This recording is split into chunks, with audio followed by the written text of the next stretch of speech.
그럼 김광수 이사님께서 성남시 원도심 도시정비 활성화 방안을 주제로 하여 강의를 해 주시겠습니다.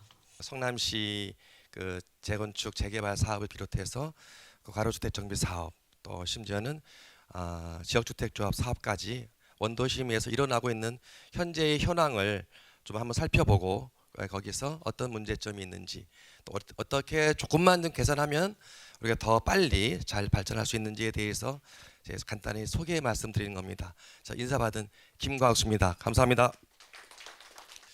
예, 저는 원래 출신이 여기입니다.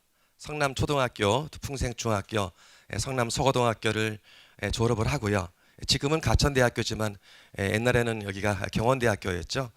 여기서 경제학과를 졸업하고 명지대학교에서 석사, 그다음에 강원대학교에서 박사과정을 마쳤습니다. 건설회사에서 약 30년 동안 재건축 재개발 분야에서 근무를 하면서 제가 현장에 현업에 있을 때도 성남시를 여러 번 왔었습니다. 내 고향이지만 그 당시에 2010년도에 성남시 수단 재개발 한다고 했을 때 여러 번 와서 결국 사업을 못 하고 그냥 갔습니다. 돌이켜 보면 그 당시에 그 시점 자체가 사실은 재개발을 했어야 될 시점인데 부동산 경기가 갑자기 좋아지지 않으면서 결국 사업성 자체가 안 되니까 결국 민간 사업자는 떠날 수밖에 없죠. 그러다 보니까 이제 그게 벌써 한 20년이라는 시간이 훌쩍 갔습니다. 그러다 보니까 성남시가 이제 50년 됐잖아요. 50년이 지난 이 시점에서 이제 구시가지의 정비 사업에 대한 이야기가 계속 회자가 되고 있고, 물론 이제 그동안에 많이 했습니다. 신흥주공도 지금 입주가 됐고요. 신흥 2구역도 진행이 됐고 많이 됐지만 아직까지도 해야 될 부분들이 많습니다. 이런 부분들에 대해서 오늘 제가 간단하게 소개 말씀을 드리겠습니다.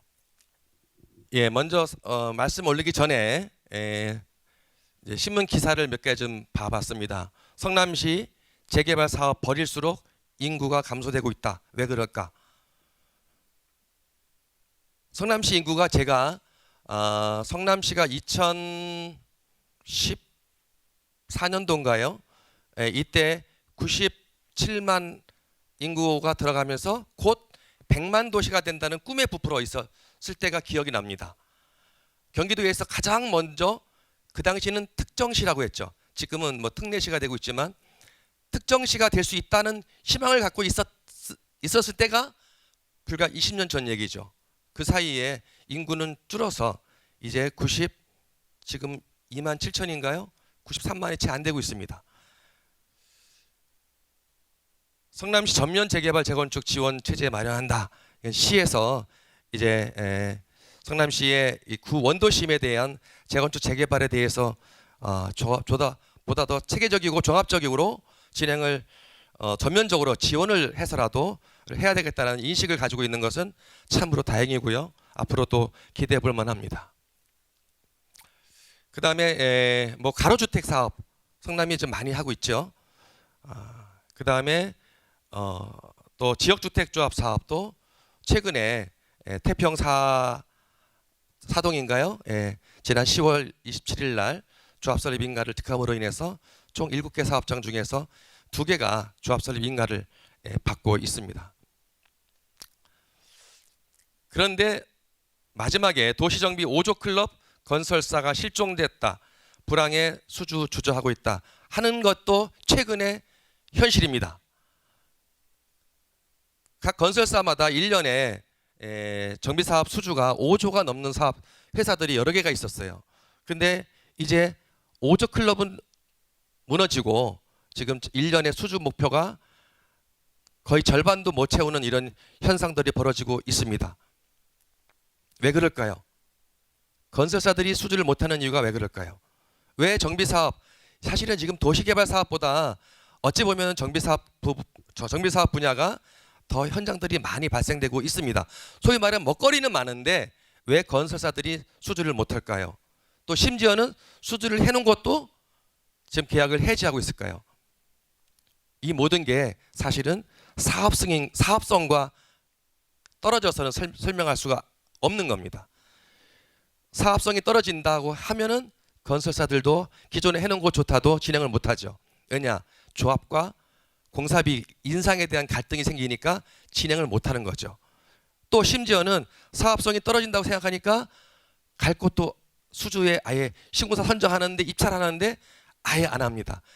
2차, 3차 유찰해서 수의계약까지 가도 이제는 시공사가 갑이 아니고 조합이 갑이 아니고 시공사가 갑인 시대가 된 거죠. 공사비에 대한 분야 다음에 설명드리겠습니다. 근데 제가 오늘 민간 부분이라고 했는데 그러면 민간 부분과 또 공공 부분의 차이가 잠깐 모든 분들도 대부분 다 이런 생각 안 하실 거예요. 재건축 재개발이 민간 분야일까요? 공공 분야일까요? 재건축 재개발은 민간 분야죠. 그죠?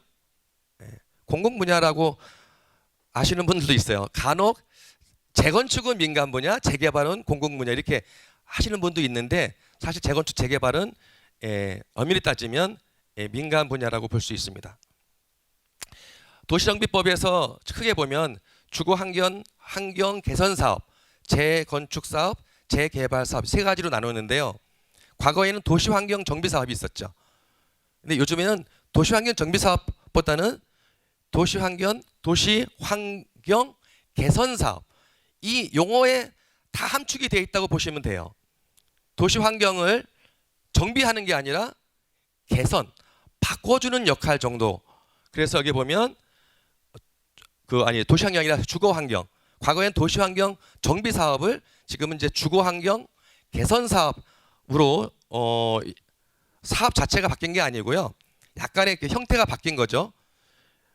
그래서 여기 주거환경 개선과 재개발 재건축이 도정법에 들어가 있는데 시간 관계상 자세히 설명을 하지 않겠습니다. 그 책을 참고해 보시면 자세히 설명 나와 있고요. 자, 민간 정비 사업, 그다음에 공공 재개발 재건축 사업, 공공 주도 3080 플러스 사업. 이제 이렇게 크게 보면 그 우리 사업 방식에 따라 사업 주체에 따라서 세 가지로 나눠지고 있는데 재건축 재개발 사업은 사실은 민간 정비 사업 분야에 들어간다고 보시면 돼요. 즉 일반적인 사업으로서 토지 지주가 조합을 결성해서 사업을 하는 게 이제 소위 말하는 민간 부분 정비 사업이고요. 공공 재개발 재건축은 뭐냐? 공공기관 즉 시나 구에서 총괄 관리자를 임명해서 개발하는 재건축 재개발하는 사업을 우리는 공공 재개발 재건축 이렇게 얘기하고요. 요거는 소유권은 토지주가 가지고 있고 소위 말하면 공공에서 총괄 관리자를 지정해서 도와주는 것뿐이죠. 근데 공공주도 3080은 뭐냐? 토지 자체를 아예 사업 시행 주체를 관으로 넘겨서 거의 소위 말하면 민간은 관이 주도해서 사업을 다 진행한 다음에 다시 아파트로 돌려받는 이런 형태. 그러니까 리스크 자체가 민간은 지지 않는. 이게 이제 3080 플러스인데요. 이런 사업은 거의 요즘 안 하고 있습니다. 왜냐? 공공이 이 리스크를 끌어안고 갈 이유가 없죠. 그러니까 이 사업은 거의 법이나 제도적으로만 만들어져 있지 실질적으로 진행되고 있지 않다. 그럼 뭐가 제일 많이 진행되고 있느냐? 결국 일반적인 재건축 재개발 사업이 거의 주류를 이루고 있다 이렇게 보시면 될 것 같습니다. 주택조합 이제 이 아까도 말씀드렸듯이 재건축 재개발 사업은 물론 주민들이 조합을 결성하지 않고 하는 경우도 있어요. 20세대 미만인 경우에는. 근데 20세대 이상의 경우는 조합을 결성해서 가는 방법이 있고 요즘 들어서는 신탁 방식으로 가는 경우도 있습니다. 뭐 신탁에서 참여해서 대행자 방식으로 갈 경우에는 조합을 결성하거나 주민협의체를 구성해서 사업 주체가 신탁사가 되는 방식이 있고 또는 사업 시행자 방식으로 신탁사가 전부 다 사업을 직접적으로 사업 시행하는 방식이 있지만 대부분이 조합을 결성해서 가고 있죠. 그래서 조합에서 보면은 주택법을 가지고 조합을 결성하는 게 지역주택조합, 직장주택조합, 리모델링 주택조합. 여러분이 혹시 리모델링 주택조합이 왜 주택법에 가 있을까? 하지만 현재는 주택법에 가 있습니다. 이것이 나중에 이제 리모델링 이제 특별법으로 지금 변환되고 있는 과정이긴 하지만 어찌 됐든 현재는 리모델링 주택조합도 법으로 보면 주택법에, 그다음에 도시 및 주거 환경 정비법에 가지고 가는 게 재건축 정비 사업, 재개발 정비 사업, 아까 제가 말한 주거 환경 개선 사업. 그다음에 이제 빈지 및 소규모 주택의 정비관 특례법. 요거는 말 그대로 특례법입니다. 여기에서 가로 있는 게 가로주택 사업, 소규모 재건축, 소규모 재개발. 그다음에 자율주택 정비 사업 이렇게 돼 있는데 요 소규모 정비법에서 가지고 있는 건 대부분이 아마 가로주택일 겁니다. 그죠? 여기 계신 분들도 대부분 다 가로주택 정비 사업을 아마 추진하고 있는 것 같습니다. 성남시도 대부분 가로주택입니다. 요거는 그 정비 사업에 대한 내용이니까 책을 참고해 주시기 바랍니다.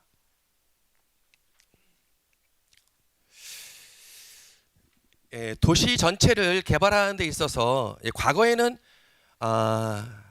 그냥 어떤 그 선계획 후개발이라는 개념이 없을 때는 그냥 인허가가 들어오는 대로 시에서는 인허가를 해줌으로 인해서 조금은 난개발 방식의 아마 개발이 많이 이루어졌을 거예요. 근데 이제는 법이 다 제정되면서 이제는 거의 선개발, 선계획, 후개발 방식의 사업이 진행되고 있기 때문에 사실 정부에서도 그러니까 국토부에서도 법을 만들고 또 각 지자체에서는 조례를 만들어서 이 부분들을 관리하고 있습니다. 성남시에도 2020 성남 도시 기본 계획을 2018년도에 제정을 했죠. 그게 지금 2035 성남시 도시 기본 계획을 얼마 전에 또 다시 이거를 개정을 해서 만들었습니다. 여기에 보시면 목표 연도는 둘째치고 인구 목표를 한번 보시면 성남시 인구가 더 늘어나야 되는데 아예 계획 잡을 때부터 인구 계획 자체가 줄었어요. 근데 이것조차도 지금 인구를 맞추질 못하고 있다는 게 더 문제입니다. 인구 줄은 거는 어쩔 수 없어요. 사회적인 추세가 애를 안 나니까, 그죠? 애를 안 나니까 인구 줄 수밖에 없습니다. 근데 문제는 이 인구 목표도 맞추질 못하고 있다. 근데 인구가 왜 중요하냐? 국가나 지자체나 그거의 가장 기본인 근원은 인구입니다. 인구가 없으면 사회 경제 활동이 축소되고 그만큼 발전이 늦어질 수밖에 없어요. 그렇기 때문에 시도 마찬가지고 국가도 마찬가지고 결국 인구 정책이 굉장히 중요한 겁니다. 근데 지금 인구 목표가 글쎄요 108만 목표가 2035년도까지 목표 세웠는데 과연 이 목표가 이루어질지 성남시에서도 더더욱 이 부분은 아마 관심을 가져야 될 것 같습니다. 나머지에 대한 부분들은 넘어가도록 하겠습니다. 성남시가 시가 될 때의 모습이 어떤 모습이었냐면 현재 이게 성남시 전체 보시면 여기가 이제 우리 본시가 이제 원도심이고 여기가 이제 분당 이쪽이 판교 지역인데 우리가 성남시가 만들어질 때는 분당 판교가 없었죠. 여기 원도심만 가지고 성남시가 됐습니다. 그죠? 1969년도에 광주 대단지 사건 기억하시는 분도 계시겠지만 큰 사건이었죠. 이 광주 대단지 사건이 일어나면서 성남시가 어찌 보면 이제 하나의 그 자치단체로 만들어지게 되는 가장 이제 근본 시발점이 됐을 거라고 저는 봅니다. 그래서 1973년도에 성남시가 승격이 되고 그 다음에 1989년도부터 91, 2, 3년도까지 분당이 만들어졌죠. 그리고 나서 2009년도에 판교가 입주가 됐죠. 성남시를 크게 보면 성남이 1969년도에 출발해서 73년도에 성남시가 됐고 그 다음에 분당 신도시가 만들어지고 판교가 만들어지는 크게 보면 요 세 가지 시기를 거치면서 현재 성남시가 됐다고 볼 수가 있을 것 같습니다.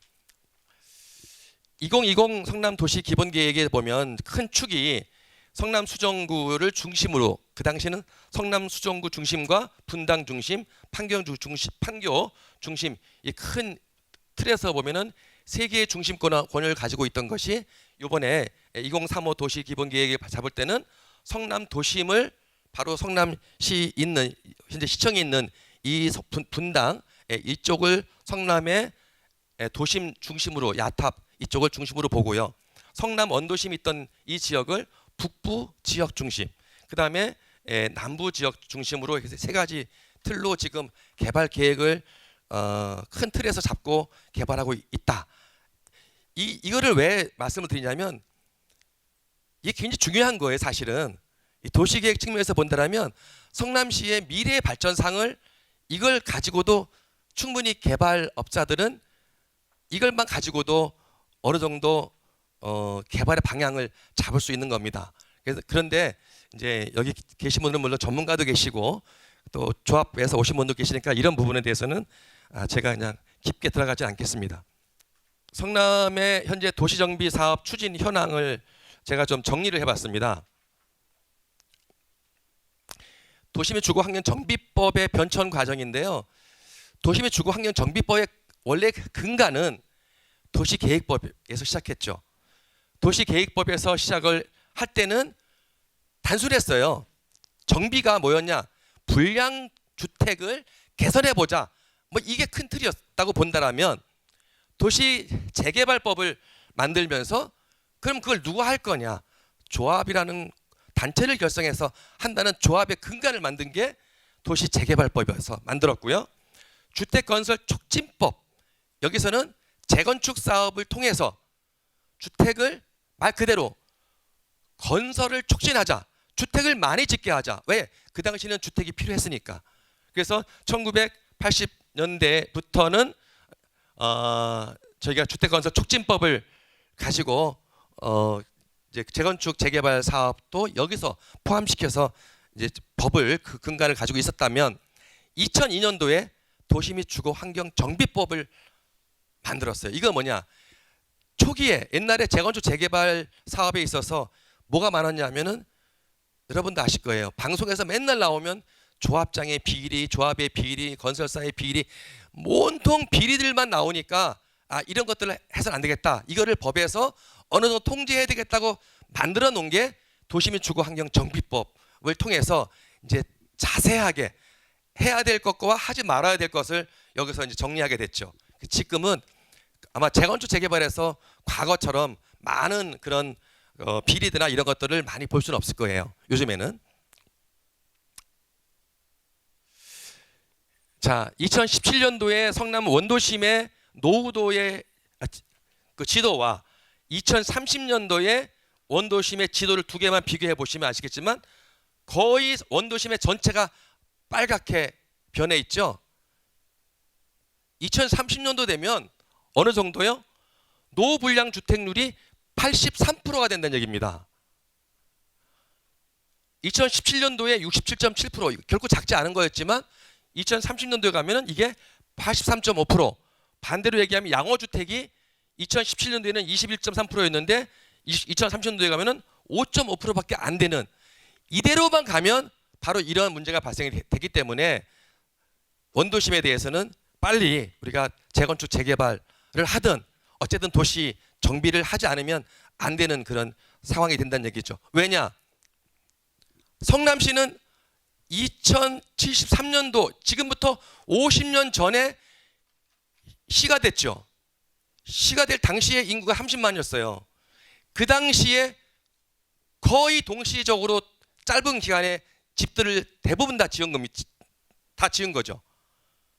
근데 1990년대에 분당이 또 일시적으로 200만 호 주택 건설 계획에 맞춰서 일시적으로 또 분당 신도시가 만들어진 거예요. 성남 크게 보면 원도심은 4, 50년 된 주택들이 그대로 지금 남아있는 거고 분당은 30년 된 주택이 지금 남아있는 거예요. 이것이 거의 동시다발적으로 정비하지 않으면 어떤 문제가 되느냐? 문제 될 건 없어요, 사실은. 근데 누가 손해 보느냐? 거기에 살고 있는 주민들이 불만이 있는 거죠. 누구는 빨리 하고 누구는 늦게 하고. 왜? 빨리 하는 사람은 나이가 벌써 7, 80대신 분들이 앞으로 얼마 더 사시겠냐 하시면서 내가 과연 새 아파트에 들어가서 살다 죽겠느냐 이런 얘기들이 나오는 게 정비 사업을 하다 보면 기본 계획부터 수립해서 가다 보면 이게 10년, 15년 가는 경우는 그냥 일반적인 거거든요. 그러다 보니까 지금 원도심에 계신 분들 대부분 다 고령 인구가 많아요. 이런 분들은 하루라도 빨리 내가 새 집에서라도 살고 싶다는 욕구가 많다는 얘기입니다. 뿐만 아니고 그런 욕구는 두 번째 치고 지금 20평짜리 주택에 가보세요. 그 당시 지은 집들이 어떻게 지은 거냐면 전부 다 블럭으로 지은 거예요. 벽돌도 아닌 블럭으로. 겨울만 되면 바람이 송송송 들어와가지고 추워서 못 견딥니다. 오히려 그런 주거 환경의 약자가 그 피해를 더 받고 있는 거죠. 그렇기 때문에 성남의 원도심에 대해서는 사실은 우리가 빨리 고민을 해야 됩니다. 더 늦어져서는 안 된다. 거기를 빨리 개발될 수 있도록 행정적인 지원도 필요하고 또 우리 주민들도 그렇게 좀 협조가 돼야 된다는 말씀을 좀 드리고 싶고요. 정비사업 추진 현황을 보시면 이제 이거야 뭐 수정구, 주공구밖에 없죠 아직까지는. 그래서 총 19개, 재건축 6개, 재개발 10개, 그다음에 주거환경 1개, 도시환경 2개에서 총 19개가 지금 성남에서 원도심에서 정비사업이 이루어지고 있고요. 시간이 없으니까 너무 빨리 갑니다. 여기 자료에 보시면 현재 그 수정구, 중원구에 아까 말씀드렸던 19개 사업장에 대해서 진행되는 내용들을 쭉 정리해 놨습니다. 정비구역 지정이 된 게 언제고 추진위가 언제 설립됐고 요거는 참고해서 보시면 될 것 같습니다. 다음에 이제 가로주택 정비 사업 설명을 드리면 가로주택 정비 사업은 뭐 잘 아실 겁니다. 빈집 및 소규모 정비가 가능한 특례법을 가지고 하는데 어떻게 해요? 만제곱미터 이하 그리고 노후불량 주택의 3분의 2, 67% 이상 그 다음에 기존 세대수가 20세대 미만인 경우에 가로주택 정비 사업으로 가지고 가고 있는데요.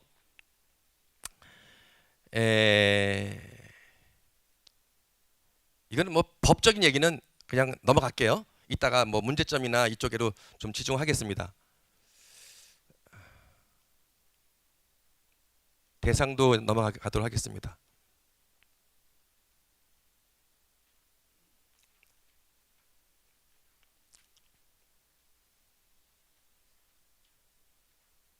가로주택 정비 사업을 해야 되는 이유는 그냥 왜 하겠어요?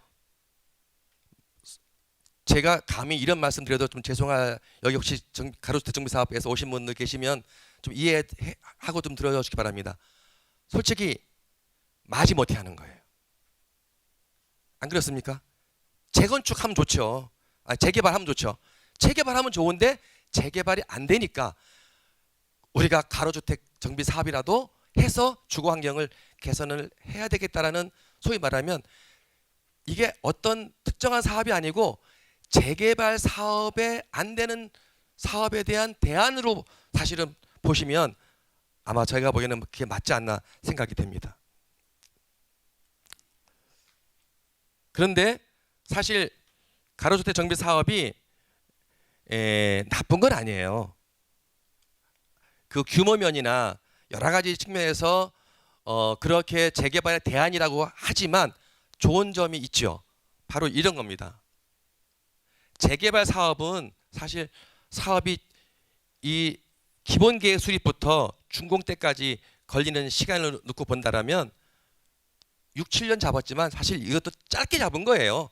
더 걸리면 더 걸리지 이거보다 줄어들지 않을 겁니다. 근데 가로주택 사업은 상당히 줄일 수가 있어요. 왜냐?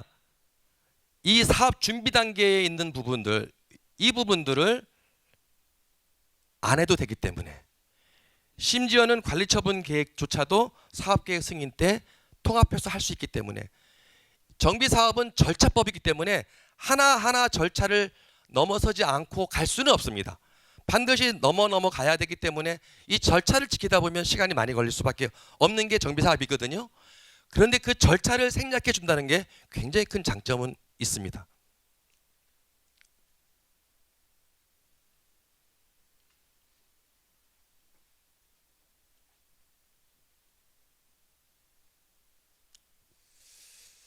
이것은 이제 서울에서 있었던 그 다른 그 재개발 사업과 가로수 정비 사업에 실질적으로 진행한 연도를 제가 한번 비교해서 본 거 참고만 하시고요. 성남시 가로주택 정비 사업이 총 16군데가 진행되고 있습니다. 수정구에 3군데, 중원구에 13군데. 대부분 다 이렇게 모여 있죠. 수정구 모여 있고 중원구 모여 있죠. 이거 그냥 넘어가기에는 우리가 생각해야 될 관점이 좀 있어요. 뒤에 설명을 드리겠습니다. 성남에서 지역주택조합 사업도 7군데가 진행되고 있습니다. 근데 지역주택조합 사업 요즘 방송이나 이런 데서 되게 나쁜 얘기만 많이 나와서 안 좋게 보시잖아요. 근데 방송에서 좋은 얘기 나오는 거 보셨어요? 재건축 잘한다는 얘기 들어보셨어요? 재건축 수십 년 동안 잘한 사업장이 무지무지 많은데 방송에 잘하는 사업장 하나 안 나와요. 비리 얘기만 나오면 방송에 나오는 거예요. 지역주택조합도 사실 잘 되고 있는 곳 많이 있어요. 근데 비리가 나오면 비리가 방송에 나오니까 마치 지역주택조합 사업은 다 비리의 온상이다라고 느낄 뿐이지 실제 많이 되고 있습니다. 요거는 그 제 논문에도 나와 있는 자료고요. 그 다음에 국민고충처리위원회에서 만든 자료입니다. 지역주택조합과 직장주택조합은 그냥 같다고 보시면 돼요. 조합원이 동일 직장 사람들만 하느냐, 동일 시군구, 지금 같은 경우는 연접돼 있는 일정한 구역에서 하느냐 따라서 지역이냐 직장이냐 구분되니까 사실은 같은 사업입니다. 2010년도에 보고 2015, 16, 17년도 가면 갈수록 굉장히 많은 사업장들이 사실 일어나고 있어요. 자, 경기도 거만 내가 한번 요거는 책이 없습니다. 경기도를 제가 각 그 지자체별로 쭉 한번 조사를 해봤더니 가평, 고양, 광명 뭐 쭉 해가지고요. 여기서 보시면 광주가 우리 인근에 있는 광주가 9군데에 약 4,900세대.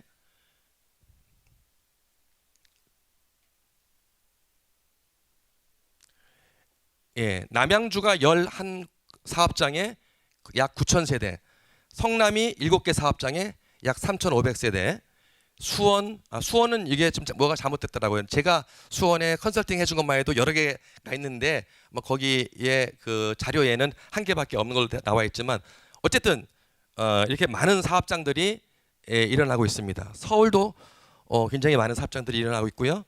여기 보시면 우리 인근에서 일어나고 있는 경기도에서 각각 지금 조합의 그 사례입니다.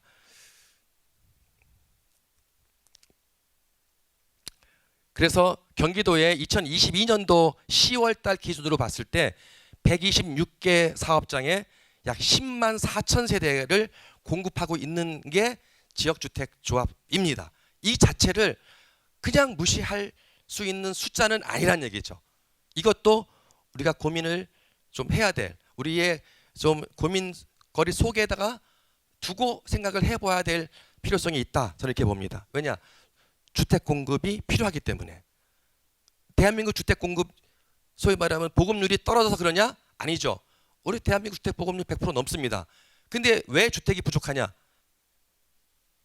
2만 불 시대, 3만 불 시대의 주택이 필요한 게 아니라 우리 인간은 지금 내가 살고 있는 이 시대에 살고 싶은 주택, 내가 필요한 주택이 없다는 얘기지 실제 비를 피하는 주택이 없다는 얘기는 아니라는 얘기입니다. 그래서 주택 공급이 100%가 넘어도 주택은 계속 부족하다. 주택 수요는 계속 많다. 일어난다. 그런 뜻이죠.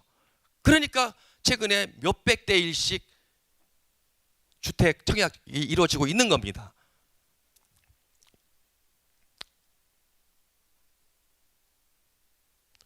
주택법과 도시민주거환경정비법 다 똑같아요. 법의 취지가 다 나와 있어요. 뭐가 나와 있냐? 주택법에는 국민의 주거 안정, 주거 수준의 향상, 이게 주택법에서 소위 말하는 주택법에서 말하고 있는 국민들이 필요한 주택을 이 주택법을 통해서 공급을 해야 되는 이유를 설명해 준 게 바로 이 주택법에 나와 있는 겁니다. 도시의 주거 환경 정비법에 나와 있는 그 이유입니다. 뭐 도시 환경을 개선하고 주거 환경의 질을 높이는데 이게 주택이 공급되어야 될 궁극적인 목적이죠.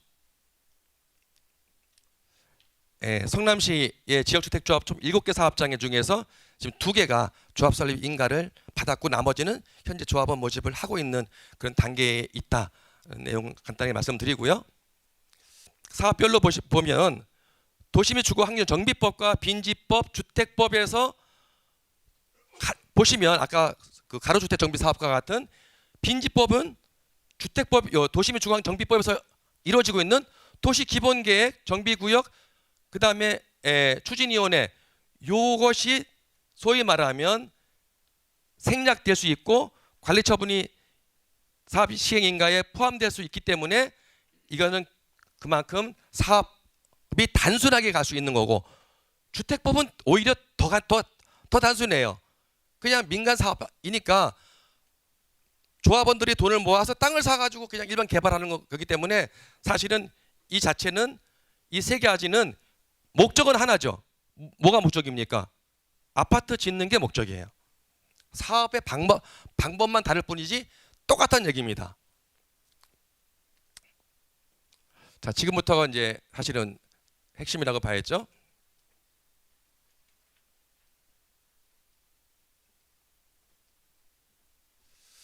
아까 말씀드렸던 성남시의 인구 변화입니다. 인구가 계속 줄고 있어요.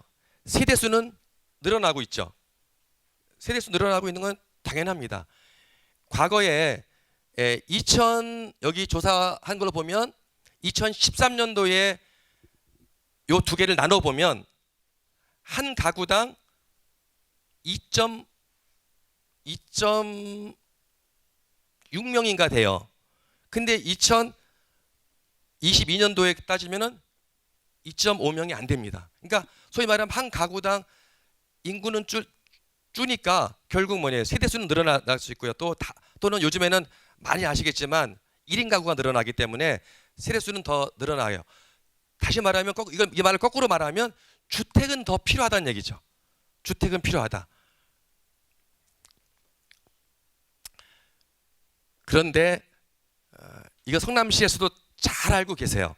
성남시 그 정비 기본 계획 내용에 들어가 보면 왜 인구가 줄고 있는지에 대해서는 소위 말하면 그 답은 알고 있어요. 답은 알고 있어요. 정비 사업 때문에 준다.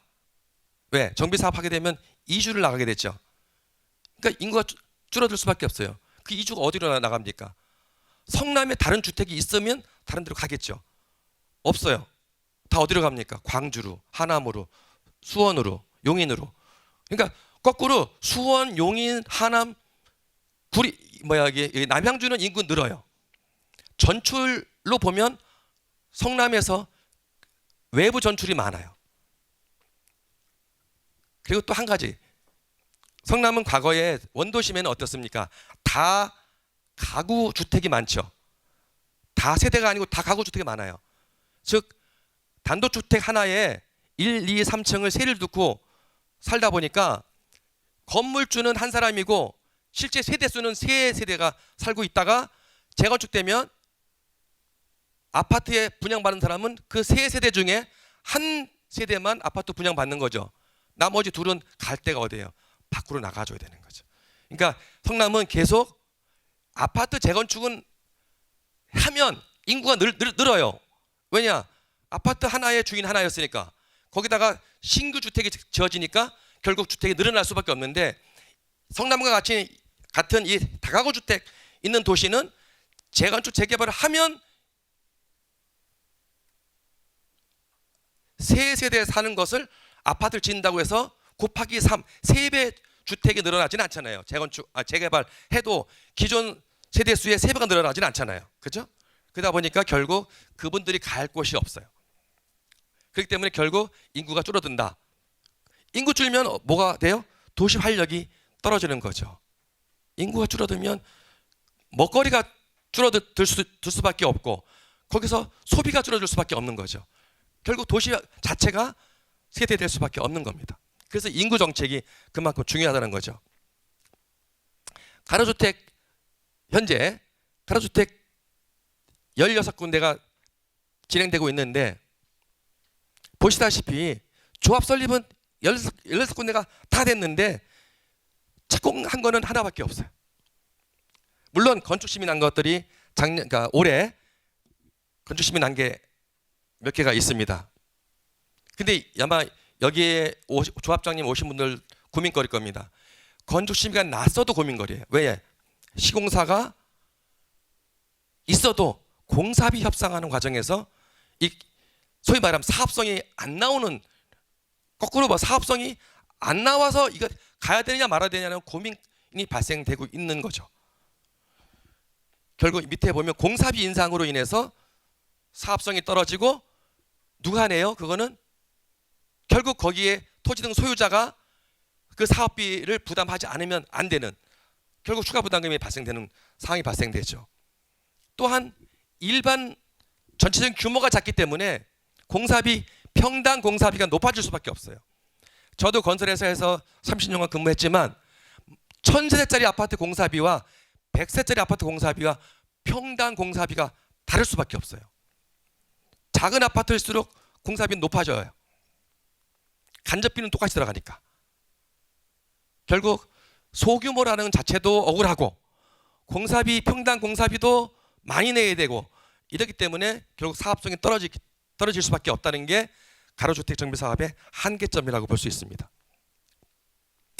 지역주택조합 총 7개 사업장 중에서 2개가 조합 설립이 됐고요. 그 중에서 한 군데는 이제 토지 96%까지 계약이 돼서 사업 승인을 곧 접수할 단계까지 왔다는 얘기죠. 제가 왜 이 지역주택조합 말씀드리냐면 지역주택조합에 대해서는 인식이 좀 변화가 필요하다. 이게 마냥 다 나쁜 것은 아니다. 제도는 좋은 거예요. 제도 만들 때는 무주택 서민에게 저렴한 주택을 공급하겠다는 취지 얼마나 좋습니까? 근데 문제가 뭐였냐? 거기에서 그 업을 하고 있는 업무 대행사들이 이상한 짓거리 해가지고 소위 말하면 먹튀가 거기서 발생이 됨으로 인해서 사업이 안 되다 보니 거기에서 문제가 되는 거죠. 그러니까 문제점에 대해서는 반드시 바로 잡고 우리가 그 짚어나가되 이 사업 방식에 대해서는 부정적인 생각보다는 이 사업을, 왜냐? 조합원 모집 신고가 됐다는 얘기는 이미 여기에 수천 명의 조합원들이 돈을 내고 들어와 있다는 얘기죠. 이게 만약에 행정적인 지원이 부족해서 안 된다고 본다라면 그 많은 조합원들은 또 눈물을 머금어야 되고 어디서 또 죽거나 자살하거나 하는 사람도 발생할 수 있다는 얘기입니다. 그래서 이런 부분들은 좀 그러니까 감독 관리는 필요하고 대신 이런 지원도 함께 같이 봐야 된다는 말씀을 좀 드리려고 했고요. 이제 결론적으로 활성화 방안 말씀드리겠습니다. 사실은 이거 하나예요. 원도심 재개발하려면 사업 주체가 누구예요? 주인이 누구예요? 살고 있는 사람들이에요. 성남 시민입니다. 성남 시민이 재건축 재개발의 사업 주체예요. 이분들이 사업성이 없으면 사업을 할 수 없다는 얘기죠. 사업성이 없으면 내가 분담금을 많이 내거나 아니면 분담금을 많이 내지 않도록 사업성을 맞춰주거나, 사업성 맞춰줄 수 있는 게 뭐가 있어요? 시공사 보고 너 공사비 깎어, 더 낮춥니까? 안 낮추죠. 그러면 그러면 알아서 하세요. 난 저기 서울에 가서 공사비 많이 준 데 가서 시공하겠습니다라고 간단 말이죠. 우리는 그걸 경험을 했어요. 2010년도에 성남시 재개발 사업장 시공 선정했다가 다 도망갔어요. 경험을 했습니다 이미. 그러면 어떻게 돼요? 사업성을 맞춰주려고 하면 결국 사업성의 가장 근간은 용적률이죠. 근데 용적률 한번 보세요. 용적률의 우리나라 현재 현행법상 용적률의 기본은 국토계획법이에요. 국계법에서 정한 용적률이 200%, 250%, 300%, 500%. 자, 이 국계법을 만드는 시기도 벌써 30년 전 얘기예요. 총세번을 한 적이 벌써 얼마나 됐습니까? 그 당시에 만들어준 법을 지금 그대로 유지하고 있음에도 불구하고 이것조차도 각시 지자체에서는 조례를 통해서 다 안 주고 있어요. 자, 도시가 없는 상태에서는 그럴 수 있어요. 주택이 없고 맹지에서 그냥 맨 땅에서 할 때는 200%도 가주 사업성 맞추면 되죠. 땅값 가지고 땅값을 저렴하게 맞추면 되니까. 근데 이미 살고 있는 내가 현재 용적률 깔고 있는 용적률이 200%인데 200% 용적률 주면 사업이 되겠어요? 안 되잖아요. 그렇기 때문에 용적률은 지금 성남시 건축 조례가 일종이 자, 국계법에서 200을 160으로, 2종을 250을 210%로, 300을 280%로 성남시 조례가 지금 규정하고 있어요. 근데 인근에 보세요. 용인, 광주, 하남 거의 국계법에 가깝게 용적률을 주고 있다는 얘기죠.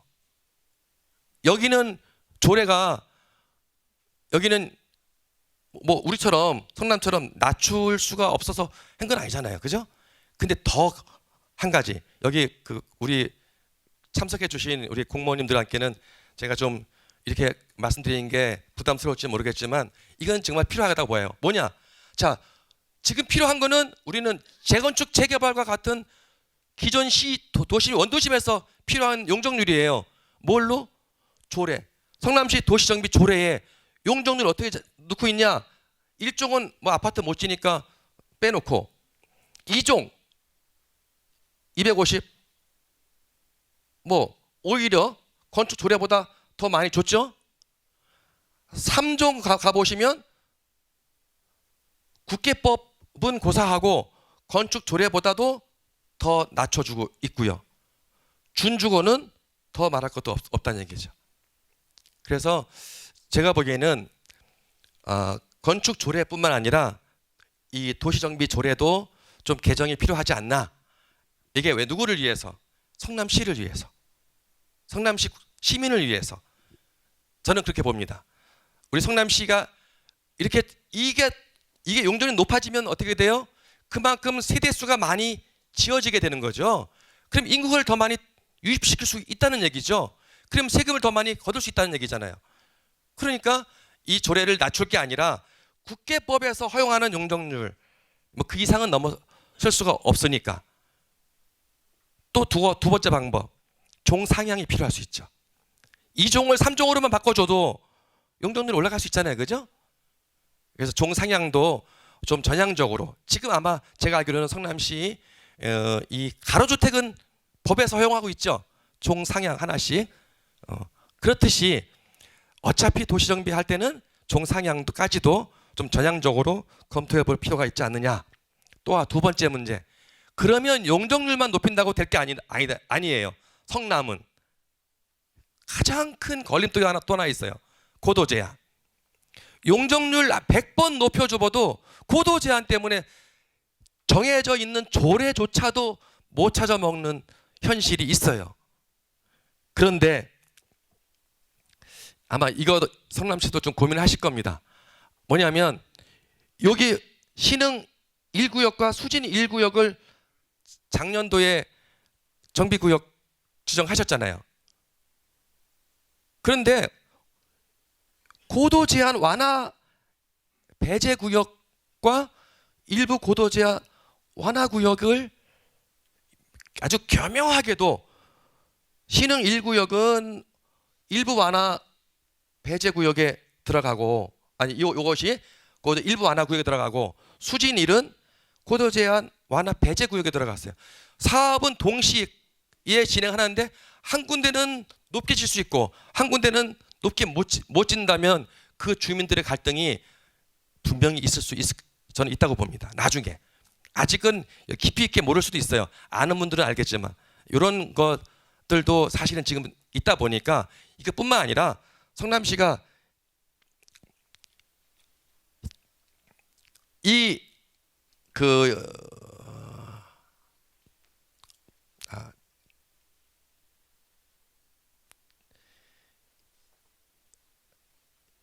요거 고도 제한에 대해서는 그 뭐 92년도, 2002년도, 2010년도 벌써 20년 전 얘기예요.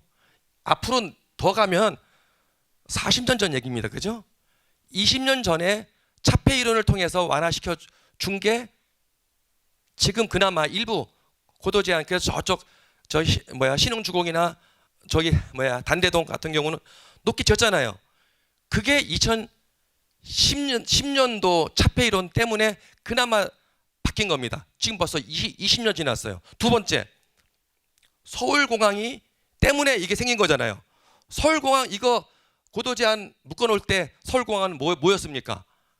군사공항이었어요. 그죠? 굉장히 중요한 군사 목적을 가지고 있는 군사공항이었어요. 지금은 어떻습니까? 군사공항으로서 기능이 전 거의 없다고 봐요. 대부분 다 오산 내려갔잖아요. 여긴 누구를 위한 거예요? 그래서 이런 부분에 대해서는 한번 이제는 우리가 성남 시민들도 강하게 얘기할 필요가 있지 않느냐. 그로 인해서 우리가 사유재산의 피해가 지금 엄청나게 많죠. 시간이 없네요.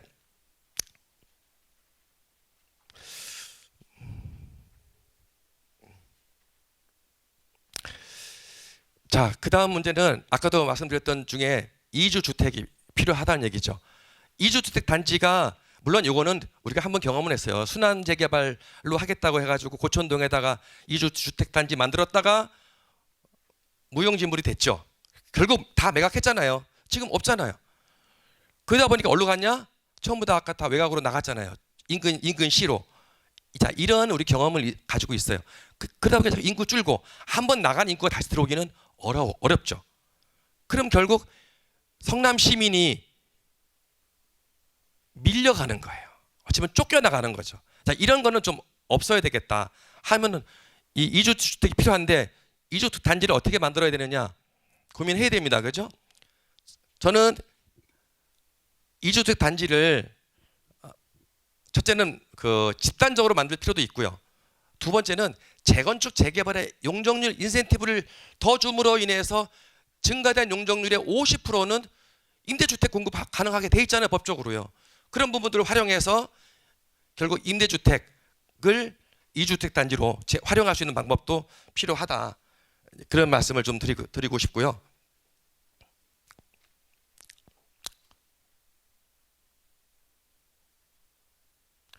두 번째, 역세권 장기전세 주택 공급을 통해서 주택 공급을 늘리고 여기서 발생하는 임대주택 가지고 이주주택 만들 수 있다. 이거 왜 그러냐면 사실 지금 국토부보다 머리가 더 깨어 있는 그 조직이 제가 보기에는 서울시 같아요. 서울시 공무원들 진짜 노력 많이 하고, 죄송합니다. 성남시 공무원 노력 안 했다는 뜻은 아닙니다. 물론 성남시도 처해져 있는 여러 가지 환경 속에서 굉장히 열심히 하고 있는 걸 알고 있지만 서울시 공무원도 굉장히 고심 많이 하다 보니까 역세권 장기전세 주택이라는 또 이런 지침을 만들어 가지고 하고 있어요. 어떻게? 역세권 승강장으로부터 250m, 그것도 한시적으로 2024년 말까지는 350m까지 용적률을 어떻게 줘요?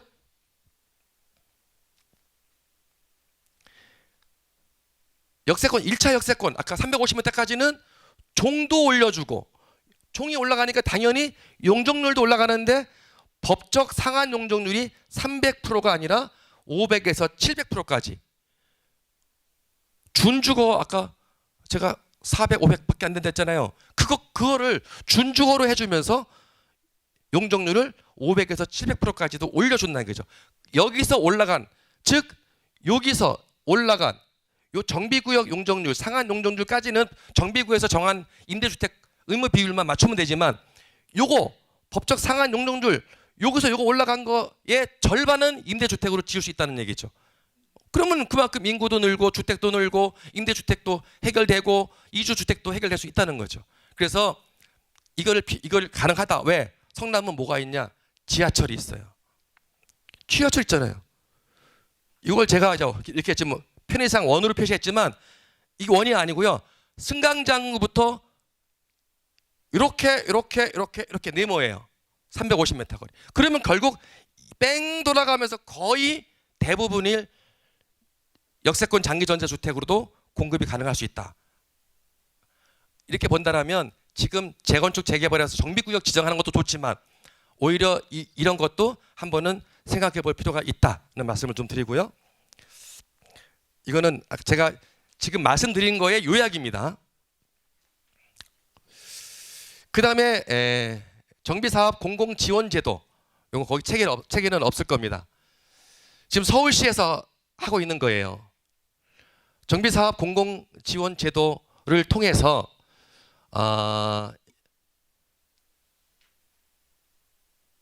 공공 비용의 일부를, 즉 공공지원자인 여기는 구청장이지만 성남은 시장이에요. 성남은 기초단체가 성남시니까 성남시가 추진위원회 구성부터 조합 설립까지 들어가는 일부 용역비, 그 다음에 선거관리 즉 총회나 이런 것들을 할 때 그 들어가는 비용의 일부를 지원해 줄 수도 있다.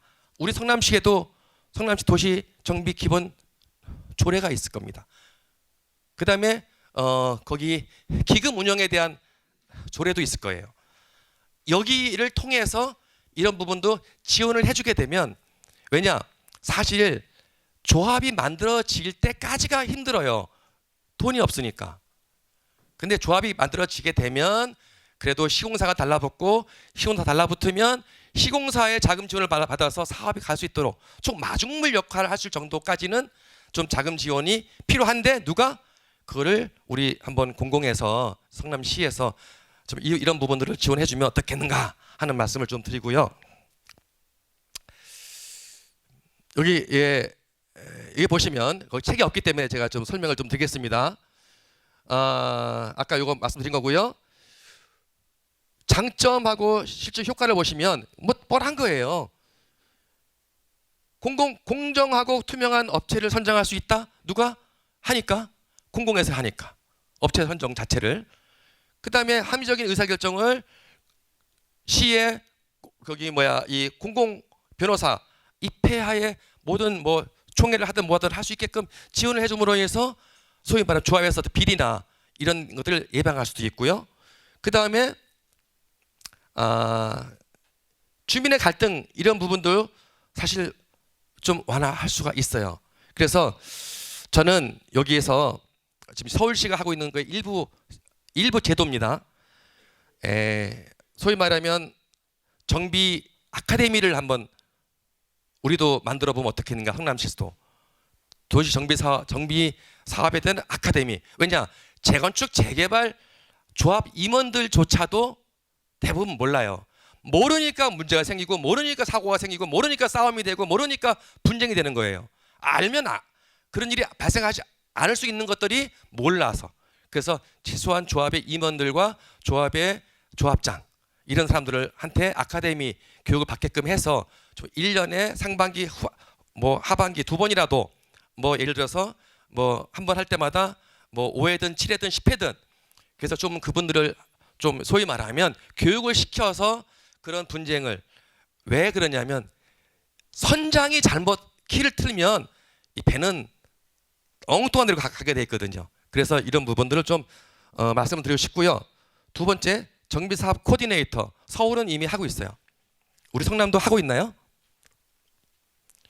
정비사업 코디네이터라는 제도를 한번 만들어서 소위 말하면 찾아가는 서비스. 이 코디네이터들이 조합에 직접 가서 총회나 조합 이사의 대의원에 들어가서 거기에서 발생하는 문제점과 이런 것들을 같이 고민해주고 해결 방법을 제시해 줄 수 있는 이런 제도를 좀 했으면 좋겠다 하는 말씀을 좀 드리고 싶고요. 그 다음에 가로주택 사업에서는 그 대안으로 작기 때문에 사업성이 안 되는 거잖아요. 작기 때문에.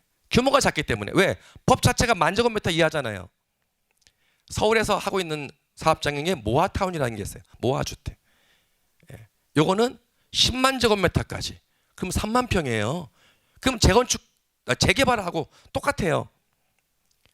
그리고 단위별로 따지면은 우리 10,000제곱미터가 20,000제곱미터까지. 지금은 10,000 넘으면 우리 성남 조례가 지금 12,000인가요? 12,000 넘으면 가로주택 하고 싶어서 못 하죠. 넘으니까. 초래해서 넘으니까. 근데 모아타운은 그거를 2만까지 할 수 있어요. 단위별로는 2만, 전체적으로는 10만. 이렇게 모아서 하면 그만큼 시너지가 있다.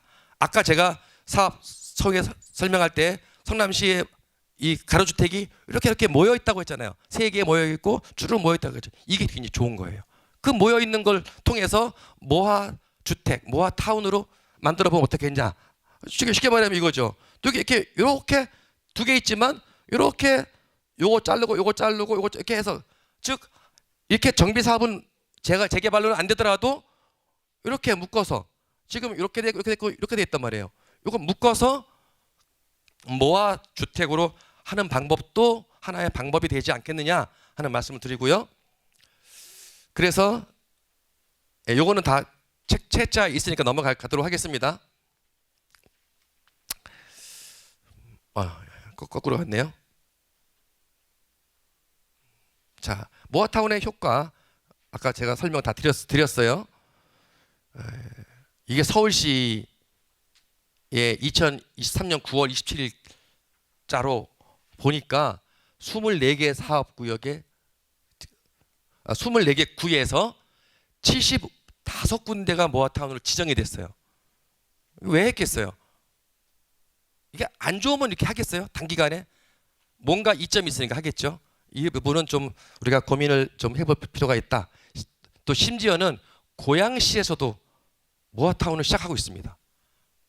이게 금년 8월 달에 나온 그 신문 기사인데요. 심지어는 고양시에서도 모아타운이라는 것을 이제 하고 있다.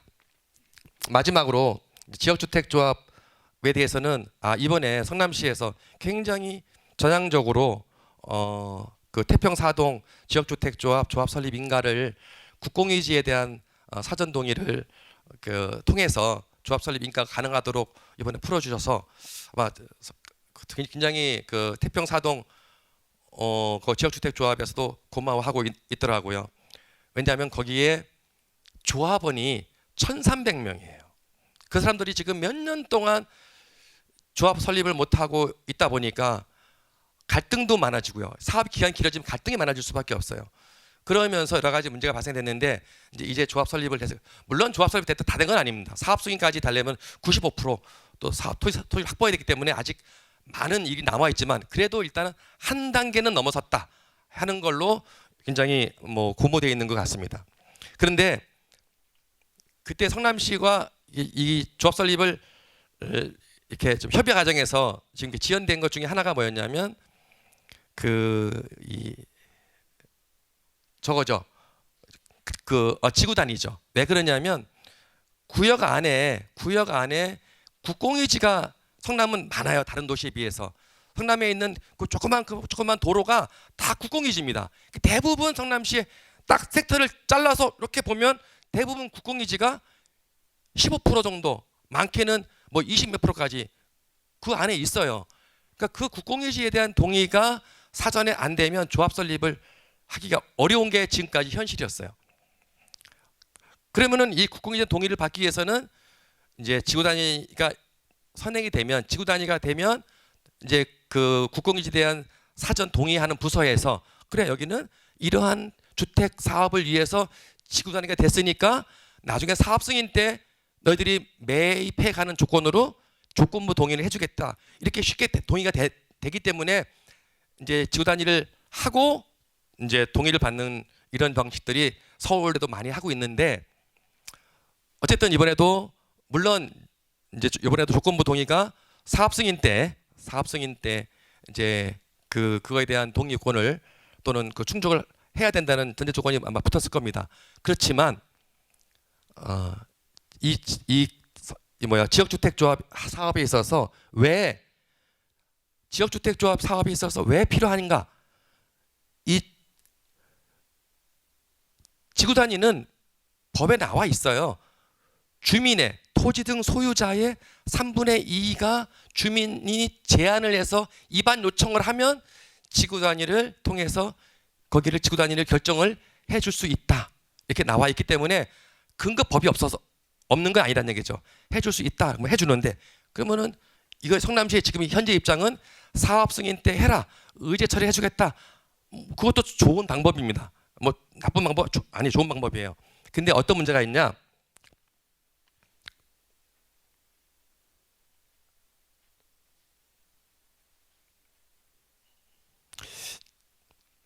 지구 단위가 없으면 이런 문제가 발생이 돼요. 그 안에서 조합 활동이 되고 조합원 모집이 되고 많은 돈이 거쳐서 땅을 사고 있는 와중에 어떤 한 사람이 나쁜 목적으로 즉 반대하기 위한 목적과 나중에 높게 자기 땅값을 받을 목적으로 거기다가 개별 건축을 성남시에다가 만약에 신청을 하면 지구 단위가 안 돼 있으면 개별 건축 행위에 대해서 안 해줄 근거가 없어져 버리는 거예요. 근거가. 근데 지구 단위가 딱 돼 있으면 개별 건축 행위를 해줄 수 안 해도 되죠. 지구 단위에 의해서 이미 공동주택 사업지로 지구 단위가 되어 있으니까. 그래서 간혹 이렇게 사업 추진되고 있는 곳에서 아주 나쁜 목적으로 악의적인 목적으로 건축 허가를 집어넣는 토지 소유자들이 있더란 얘기예요. 그럼 그러면 그 비용을 누가 부담하느냐? 결국 거기에 입주해야 되는 조합원들이 부담을 한다는 거죠. 결국 그게 누구 돈도 아니에요. 거기에 아파트를 분양받고자 했던 그 조합원들이 부담을 하기 때문에 결국 문제가 되기 때문에 이거에 대해서 의제 처리도 좋은 방법이지만 결국 이거에 대한 그 선택을 해서 갈 수 있도록 좀 폭을 넓혀줘라. 사업 주체가 희망해 하는 대로 좀 해주십사 하는 그래야 결국 그런 피해자가 덜 발생되지 않느냐는 말씀드립니다. 요 한 장이 마지막입니다. 재건축 재개발 사업장의 문제점은 현재 용적률이 다소 낮기 때문에 사업성이 떨어지고 또 이주주택이 부족해서 결국 인구 유출로 인해서 성남시 도시 경쟁력이 떨어지고 있는 게 현실이니 이걸 아까 용적률과 고도 제한 완화 또 장기 전세 주택 이주 단지 또 공공 지원 제도 이런 것들을 통해서 좀 보완을 하고 사업성을 좀 있게 만들어 주면 좋지 않겠느냐 하는 거고요. 소규모에서는 결국 이 모아타운을 좀 벤치마킹해서 우리도 한번 연구해 보자. 또 아니면 모아타운까지 안 가더라도 지금 가로주택과 가로주택 두 개의 사업 주체가 서로 건축 협정을 통해서 중간에 있는 그 도시계획 도로 밑에를 활용할 수 있는 방안 또는 협정을 통해서 같은 시공사로서 할 수 있는 방안 뭐 이런 것도 한번 유도해서 우리 가로주택도 그런 방향성이나 이런 부분들도 좀 해가면 좋지 않겠느냐 하는 거하고요. 지역주택조합은 아까 말씀드렸던 그런 내용들입니다. 다음은 박문수 상명대학교 부동산학과 교수님께서 좌장을 맡아 토론을 진행하도록 하겠습니다. 네, 반갑습니다. 상명대 부동산학과 박문수 교수입니다. 오늘 이렇게 저는 뭐 그렇게 많지 않을 거라고 봤는데 되게 많은 분들이 참여해 주시고 특히 또 이제는 뭐 신규 개발보다는 재건축 재개발이 향후 부동산 시장의 어떤 메인 트렌드라는 부분은 많은 분들의 어떤 관심이 집중되고 있는 것 같습니다. 특히 오늘 이렇게 참석하신 분들에게 조금 더 성남시의 발전뿐만이 아니고 시민들의 재산권이 보호되면서 또 우리가 결국은 우리가 새 집을 갖고 싶은 주거권의 기본 최저 주거 기준을 맞추고자 하는 이런 부분들이 오늘 아마 이 주제가 아닌가 싶습니다. 특히 오늘 이렇게 성남시의회 조우현 의원님께서 이런 귀중한 자리를 마련해 주셔서 감사드리고 특히 오늘 참석해 주신 성남시의회 의원님들 또 공무원 여러분들께도 감사를 드립니다. 오늘 발제를 맡아주신 김강수 박사님과 또 오늘 여기 소개를 드리면은 탁정호 한양대 교수님입니다. 박수로. 그리고 이쪽에 김선철 교수님. 그다음에 저쪽에 계신 한국도시정비협회의 최선운 부회장님이십니다. 오늘 발제 내용은 전체적으로 보면 용적률과 고도제한 완화라든지 또 모아주택, 이주단지, 또 여기가 지금 오늘 주제가 보면은 원도심 도시정비 활성화에 대한 부분과 부제로 보면 민간 부분 참여 확대 방안에 대한 것입니다. 이런 부분들에 대해서 제가 자장을 맡아서 보니까 오늘 시간이 지금 4시 30분 정도, 1시간 정도가 있는 것 같습니다. 그러면 오늘 토론을 맡으신 분들이 한 10분 정도로 좀 토론을 해 주시고, 그거에 대해서 발표하신 발제자님께서 그거에 대한 답변과 또 여기 참석하신 플로어에서의 한 두세 분에 대해 아까 질문도 계셨으니까 그 어떤 답변도 드리는 그런 과정으로 진행토록 하겠습니다. 그러면 이 부분에 대해서 먼저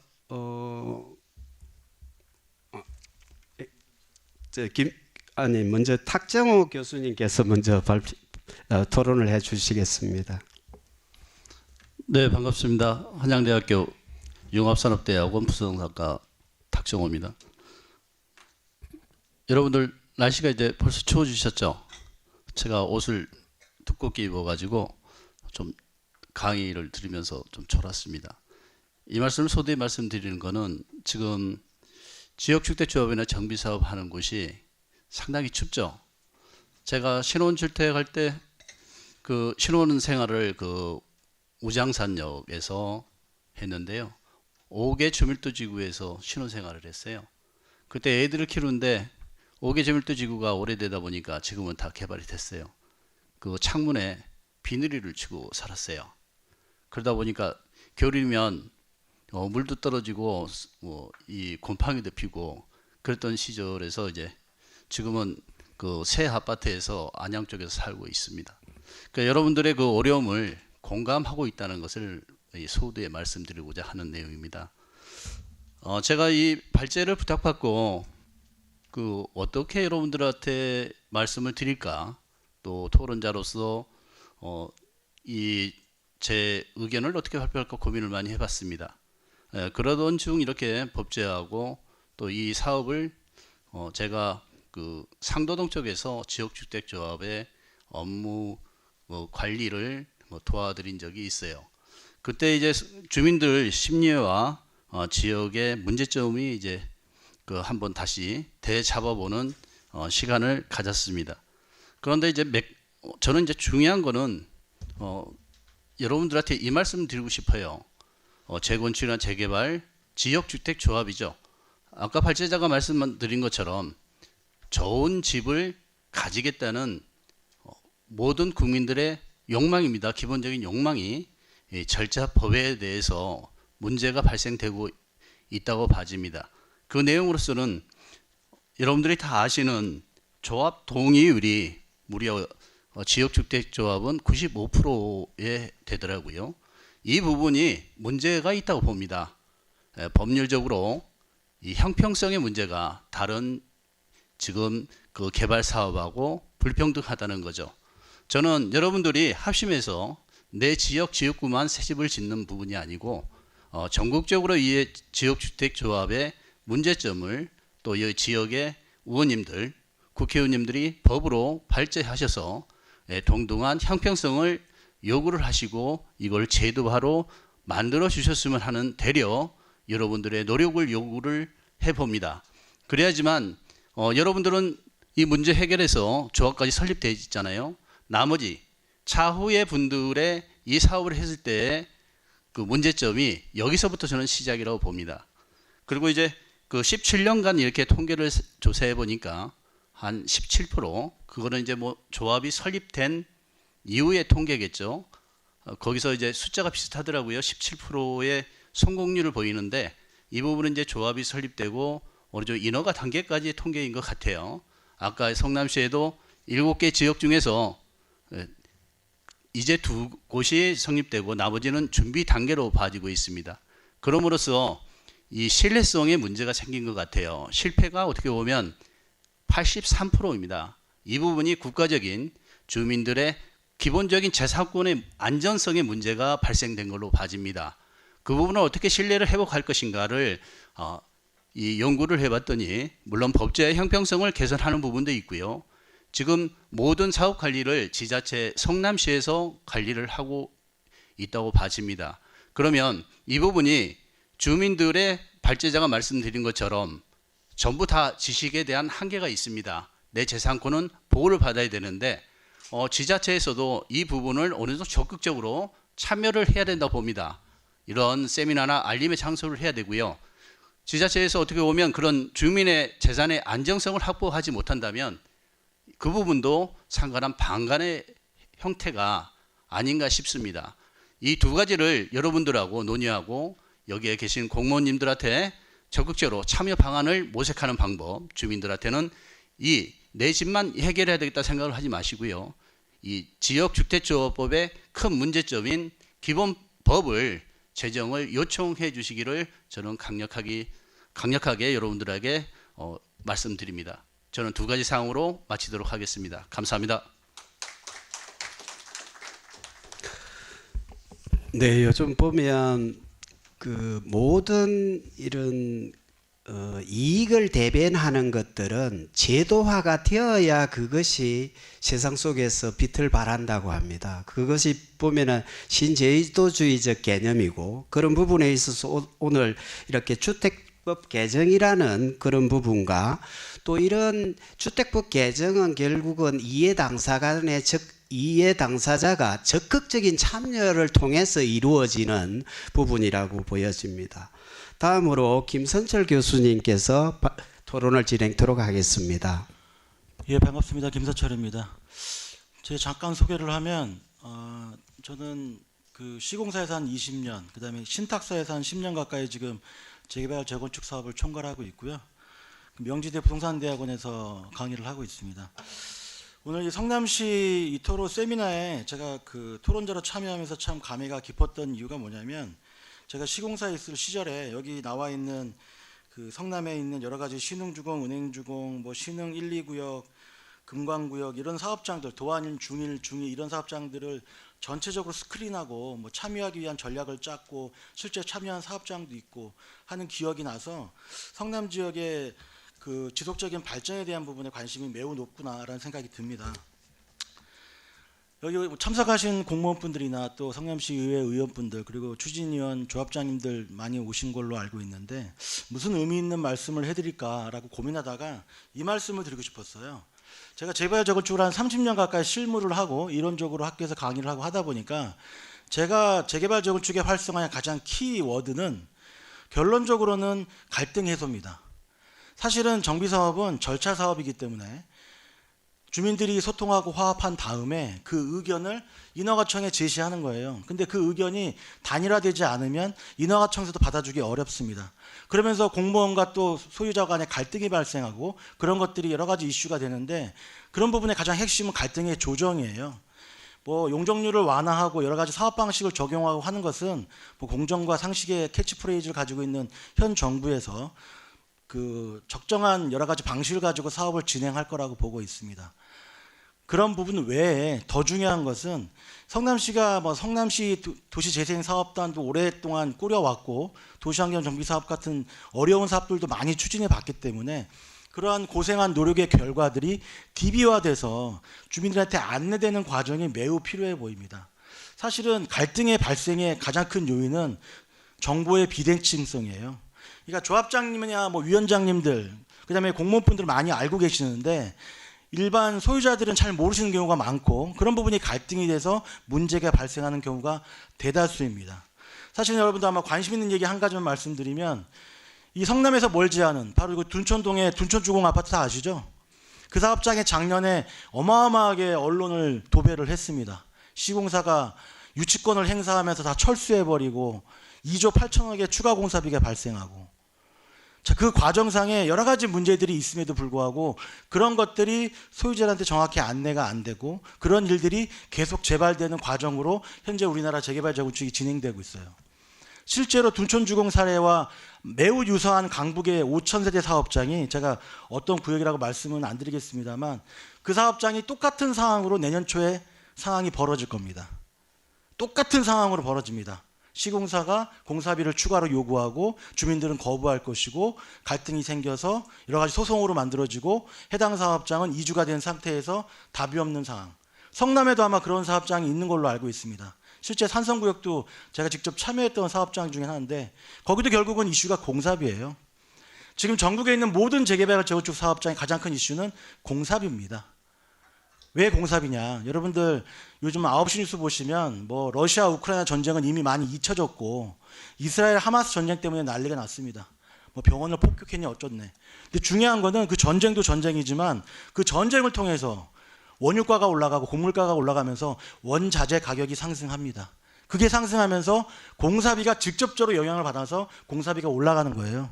사실은 러시아 우크라이나 전쟁 때문에 작년 올해 공사비가 많이 올라가서 이슈가 됐는데 하반기 들어서면서 내년 정도에는 안정화 될 것이다 해서 공사비가 올라가는 것도 주춤하고 정리가 좀 될 것이다라고 기대를 했었는데 갑자기 생각지도 않게 또 이스라엘 하마스 전쟁이 일어난 거예요. 이 부분이 결국은 또 공사비에 영향을 줄 겁니다. 이 문제는 곧 시장에 여러 가지 어려운 상황으로 발생하고 결국은 또 미국은 금리를 올리면서 시장이 위축되고 그런 것들이 한국 경제에 그대로 고스란히 공사비로 영향을 미치면서 또 여러분이 성남시 원도심을 활성화하는데 가장 중요한 이 또 이슈가 되는 이 공사비 이슈가 계속 잔존할 거예요. 자, 그러면 현실적으로 오른 공사비를 시공사 탓만 하면서 계약 해지하고 싸울 것이냐? 전 이 부분에 포커싱을 해야 된다고 생각합니다. 싸울 게 아니라 정확하게 상승된 이유가 있으면 이유를 설명해주고 협의를 통해서 조절을 해 나가야 되는데 지금 그런 기능이 별로 없어요. 서울시 같은 경우도 아까 우리 발표자께서 말씀해 주신 여러 가지 코디네이터 제도도 있고 조정 기능이 있고 또 한국부동산원에서도 그런 역할을 한다고 언론에 발표도 했었는데 사실은 그게 제3자 입장에서 소유자와 시공사의 관계를 조정하기가 쉽지가 않습니다. 둔천주공이 시공사와 조합을 중재하려고 서울시가 참여했다가 실패하고 국토부가 참여했다 실패해서 결국은 주민이 항복해서 시공사가 요구하는 2조 4천억 이상의 공사비를 그대로 다 올려줬어요. 자, 그러한 상황으로 가지 않으려면은 돌아가는 시장의 현황을 우리가 빨리빨리 이해하고 안내하고 공감하면서 서로 간에 양보하는 과정이 필요할 겁니다. 실제로 어저께 새벽에 발표된 미국의 소비자 물가지수가 3.2%예요. 미국의 소비자 물가지수를 왜 얘기하느냐? 그 소비자 물가지수에 의해서 미국의 금리가 결정이 됩니다. 미국의 금리가 왜 중요하냐면은 한국의 금리에 영향을 미치거든요. 한국의 금리가 떨어져야 시공사의 공사비나 여러 가지 여러분들 사업비를 조달하는 비용이 떨어져요. 결국은 여러분의 분담금이 떨어진다는 얘기죠. 그래서 이렇게 시장의 흐름에 대해서 전반적으로 여러분한테 안내해드리고 설명해드려서 여러분도 이해의 폭을 가지고 시공사나 성남시랑 협의하는 과정이면 갈등이 최소화될 거라고 보고 있습니다. 그래서 제가 정리해서 말씀드리면 정비사업을 제가 한 30년 가까이 하다 보니까 핵심 키워드는 공사비에 대한 갈등이 첫 번째였고요. 두 번째는 분양가에 대한 갈등이에요. 근데 사실 분양가는 경기시장이 좋으면 높게 받고 어려우면 떨어집니다. 근데 현재 시장은 공사비는 높아지고 분양가는 떨어진 상태에서 여러 가지 시장 금리부터 안 좋은 상황이 많다 보니까 활성화가 안 되는 게 가장 핵심이고요. 그런 부분에 대해서 서로 간의 정보의 비대칭성 없이 정보를 공유하고 많은 내용을 안내해드리고 아까 발제자가 발표하신 것처럼 아카데미나 여러 가지 교육 과정을 통해서 이 원주민 특히 원도심에 있는 원주민들 이분들이 진짜 평생 집 한 채 갖고 계신 이 소중한 재산을 극대화하는데 많은 정보를 제공해 드리고 그냥 감정적인 소통이 아니라 합리적인 소통을 통해 가지고 합의하는 과정. 그래서 갈등을 최소화하면은 오히려 용적률 완화나 모아타운이나 지역주택 조합이나 여러 가지 사업 방식에 대한 여러 가지 규제 완화나 활성화도 중요하지만 사업 기간을 단축하는데 결국은 모든 이익이 발생하기 때문에 사업 기간 단축의 핵심의 키는 갈등에 최소화다. 그런 얘기를 설명드리고 싶습니다. 예, 이상입니다. 네, 토론 감사합니다. 김선철 교수님께서는 이론과 실무를 겸비하시고 지금도 무궁화신탁 그 대표를 맡고 계시고 또 소중한 의견들을 약간 서머리를 하자면 재건축 재개발 사업은 결국은 이 도시정비 사업을 포함해서 절차 사업이라는 거니까 절차에 대한 부분을 강조해 주시면서 그 안에의 조합원들의 갈등이 협상을 통해서 얼마나 최소화시키느냐.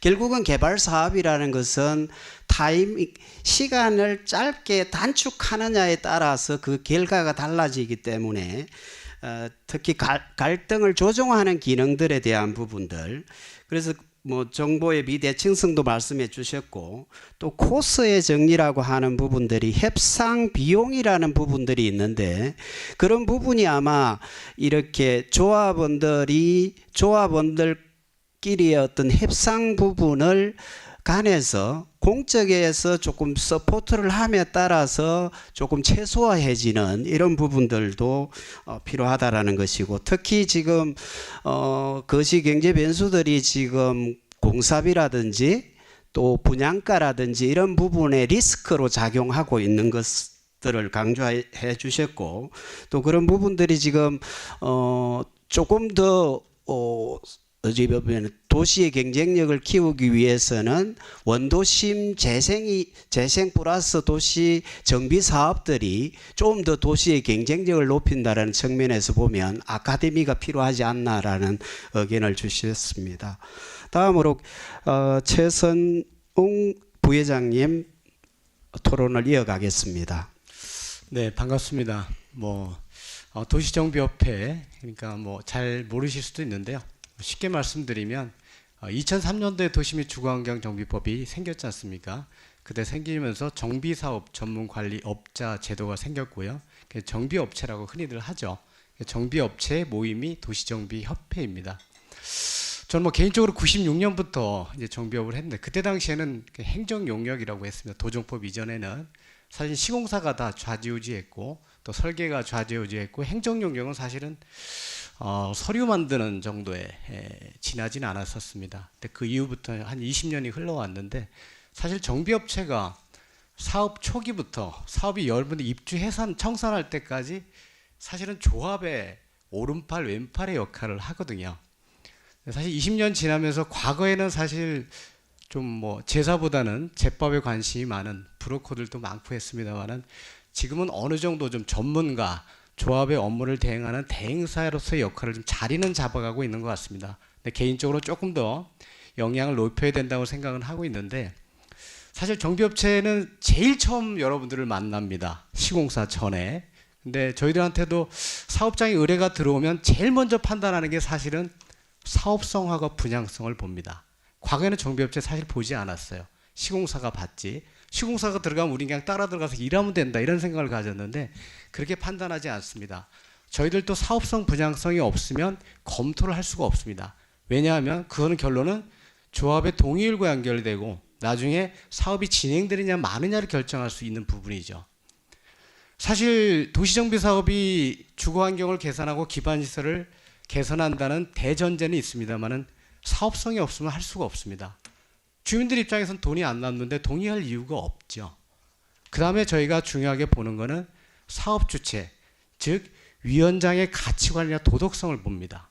아무리 사업장 현장이 좋아도 위원장이 제대로 끌고 가지 않으면 그 현장은 망가지거나 문제가 발생을 합니다. 그래서 저는 물론 관계 법령의 제도 개선 여러 가지 거시적인 측면도 중요하지만 업무 대행을 해보면서 미시적인 부분으로 들어가면 사업을 추진하는 그 추진 주체가 얼마나 잘 뽑느냐 그리고 그 사람이 얼마나 역량이 있느냐라는 부분하고 그 현장의 동의를 높이려면 결론 사업성을 높여줘야 되는데 그럼 사업성을 높여줄 수 있는 제도적인 부분이 몇 가지가 뭐가 있겠느냐라는 부분에서 좀 디테일한 부분을 좀 말씀드리고 싶었습니다. 개인적으로 저는 금광 그랑매종이 이제 입주를 했는데 거기 이제 누님이 입주를 했고 그다음에 신흥동 같은 경우는 여동생이 있어서 제가 봤습니다. 신흥동 같은 경우는 두 개 파가 동에서 경쟁을 했습니다. 완전히 주민이 반으로 갈라져 버리는 거죠. 주민대표의 승인이 나더라도 결론 다른 사람들이 인정을 안 해요. 조합도 마찬가지입니다. 끝까지 소송을 하고 뭔가 발목을 잡고 그럼 결론은 그 시간과 비용이 다 조합원의 몫으로 돌아오게 되죠. 그래서 저도 뭐 공공재개발 같은 경우에도 우리가 좀 LH가 뭐 시행자 지정이 됐습니다만은 우리가 선관위가 좀 적극적으로 나서서 공개적으로 좀 그 주민대표회를 구성할 수 있는 그런 부분들을 좀 하면 어떻겠느냐. 그래야 주민들로부터 신뢰를 받는, 우리가 흔히들 뭐 재개발지원주 부동산은 전부인데 내 재산의 전부인데 사실 조합장 위원장 보고 맡긴다는 표현을 많이 해요. 그 사람 믿고. 그러니까 그런 어떤 위원장 조합장을 잘 세워야 된다. 그게 저는 첫 번째라고 보고요. 두 번째로 우리가 재개발에서 수익성을 높일 수 있는 부분이 좀 아쉬운 부분들이 있는데 사실은 목마른 사람이 우물 파라고는 격입니다. 그러니까 재개발하게 되면 이게 다 뭐 떼돈 버는 일고 생각을 하다 보니까 과도한 인가 조건, 부관을 많이 부과를 하죠. 도로도 정비하고 공원도 만들고 물론 거기에 따른 무상양도 국공유지를 해주지만 우리가 100원을 주는데 관에서 주는 거, 공공에서 주는 거 50원밖에 안 되고 50원 차액 보존 안 해줍니다. 그죠? 사실은 그런 부분들에서 현장마다 컨디션이 다 다를 겁니다. 무상양도 양수의 양들이. 근데 그런 부분들은 좀 제도적으로 좀 지원을 해줄 수 있는 부분이 좀 필요하지 않겠는가라는 생각이 들고, 두 번째는 우리 해보시면 아시겠지만 우리가 사업시행 인가 전에 건축심의, 뭐 교육환경, 교통환경 각종 규제 심의들이 많습니다. 근데 건축심의나 교육환경 했는데 한편에서 다른 얘기하면 다시 또 백으로 돌아와서 다시 건축심의를 다시 해야 되는, 교평을 다시 해야 되는 뭐 이런 게 자꾸 공전이 되는 문제가 생기더라고요.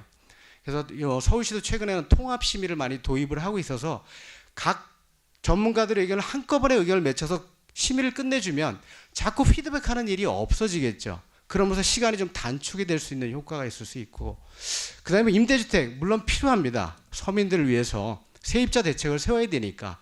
물론 재건축은 없습니다만은. 그렇지만 지금 현재 서울시는 15%, 근데 경기도는 12%인데 뭐 인천 같은 거 5%입니다. 그래서 타 지자체에 비해서는 모르겠습니다. 우리 그 성남시가 아무래도 세입자 가구가 많죠. 기존에 이주촌이다 보니까. 그래서 12%로 해놨는지는 모르겠는데 그 비율을 좀 조정하는 방법. 그다음에 지금 임대주택에 대한 매입 근거가 공공주택 특별법상의 임대주택 표준 건축비인데 이게 사실은 우리가 일반적으로 적용하는 분양가 상한제 적용 표준 건축비라든가 뭐 이런 다른 표준 건축비에 비해서는 뭐 절반도 안 돼요. 그 가격으로 매입을 하겠다고 하니까 조합에서는 임대주택 팔면 팔수록 손해입니다. 지으면 사실은 그 비용이 너무 현실화되어 있지 않다.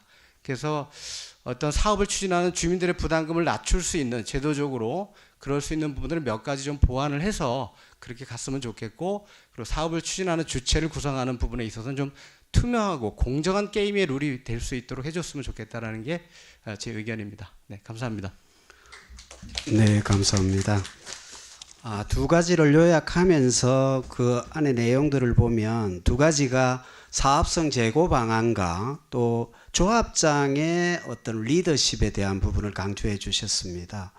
그리고 행정기관의 인허가 조건들이 너무 높아짐에 따라서 분담금이 생기는 부분들이라든지 절차의 간소화 부분, 또 임대주택에 대한 부분들이 사업성을 저해하는 요소라는 이런 지적들이 있었습니다. 지금 토론자 세 분이 토론을 진행했고 플로어에서 세 분 정도의 진행상 세 분 정도의 질문을 받도록 하겠습니다. 누가 마이크 준비해 주셔서 아까 한 분 하셨고 또 플로어에서 네 자기 소개를 하시고 간단히 자기 의견을 해주시면 고맙겠습니다. 예, 신흥상구역 재개발사업 주민대표회의 위원장 윤대성입니다. 다름이 아니라 저희 신흥상구역 주민대표회의는 2023년 3월 28일 주민대표 승인을 득했습니다. 그런데 지금 11월 달 약 8개월 동안 정상적으로 사업을 추진하고 못하고 있는 상황인데요. 그 이유가 저희가 주민대표 구성 당시에 기획재정부 예비 타당성 조사 절차 이행 통보를 받고 저희가 그 이후로 사업을 좀 추진을 못하고 있는 상황인데요. 아까 이제 김광수 대표님께서 아까 말씀하셨는데 재개발은 민간 영역이다라고 말씀하셨습니다. 근데 저희가 LH를 공공사업 시행자로 지금 진행하고 있는데 기획재정부 예비 타당성 조사는 제가 알기로는 뭐 도로, 항만, 철도 이런 국가 사업이라든가 공공기관 사업에 대해서 타당성 조사를 하는 걸로 알고 있는데, 이 재개발 사업까지 이게 예비 타당성 조사를 받게 되면 저희가 사업 기간이 길어지고 그거로 인해서 이제 분담금이 발생되고 있습니다. 또 한 가지 이유는 또 LH가 저희 자체 용역을 해서 용역비를 투입해서 지금 11월 20일 경우에 이제 자체 용역 결과가 나오는 걸로 알고 있는데, 기획재정부 예비 타당 조사라는 거는 이제 KDI 한국개발연구원에서 이제 하게 되는데, 그 수행하게 되면 그거를 공공기관에 이제 청구를 하게 됩니다. 청구하게 되면 LH 공공기관에서는 저희 사업비에 아마 청구할 가능성이 이제 다분하다고 보여지거든요. 그렇게 되면 이제 이중 비용 문제가 발생이 되고, 실질적으로 예비 타당성 조사를 갖다 2번이나 하는 그런 어처구니 없는 사항이 지금 진행되고 있습니다. 그래서 이런 부분이 이제 상당히 문제돼서 저희가 사업을 추진하고 못하고 있는데, 아까 이제 말씀하셨듯이 성남 원도심은 이제 1960년대에 서울시 주택난을 해결하기 위해서 이제 입주한 도시로 철저히 이제 타 도시에 비해서 좀 소외되고 있다고 생각합니다. 그런데 이런 행정적인 문제로 인해서 계속 소외되고 그러면 저희가 이제 성남 원도심 주민들은 다시 한번 좀 원망과 또 소외심으로 좀 나쁜 생각을 좀 갖고 계실 거라고 생각합니다. 그래서 제 생각에는 이런 부분을 좀 8개월 동안 지금 지연되고 있는 사업을 성남시에서 적극적인 행정을 좀 해서 이걸 처리를 해 주시든지, 아니면 국토부라든가 기획재정부, 한국개발연구원에 적극적으로 해서 성남 원도심 주민들이 더 이상 피해가 발생하지 않도록 적극적인 행정 처리를 부탁드리겠습니다. 감사합니다. 네, 감사합니다. 예비 타당성 조사에 대한 부분과 LH의 역할, 또 분담금 증가에 대한 부분을 위해서 조금 어떤 절차적 부분을 줄여서 기간을 단축시켜 주면 좋겠다, 뭐 이런 내용들로 이야기. 다른 분, 플로어에서 다른 분, 혹시 다른 지금 조합에서 오신 분 중에서 하시는 것도 방법인 것 같습니다. 질문 있으신 분, 네. 제가 제일 궁금한 건요, 성남동 3026번지 약 성일중고등학교부터 운동장 후문사인데요. 네. 토지 면적은 약 한 2만 5천 평 됩니다. 도로 부지까지만 한 2만 7,500평 정도 되고요. 거기를 하는데 가로주택을 하다 보니 고도 제한에서 항상 비행 안전구에서 걸려요. 15층 이하밖에 못합니다. 아무리 관리지역 모아타운 해진대에도 비행 안전구역에서 걸려서 층수가 올라갈 수가 없어요.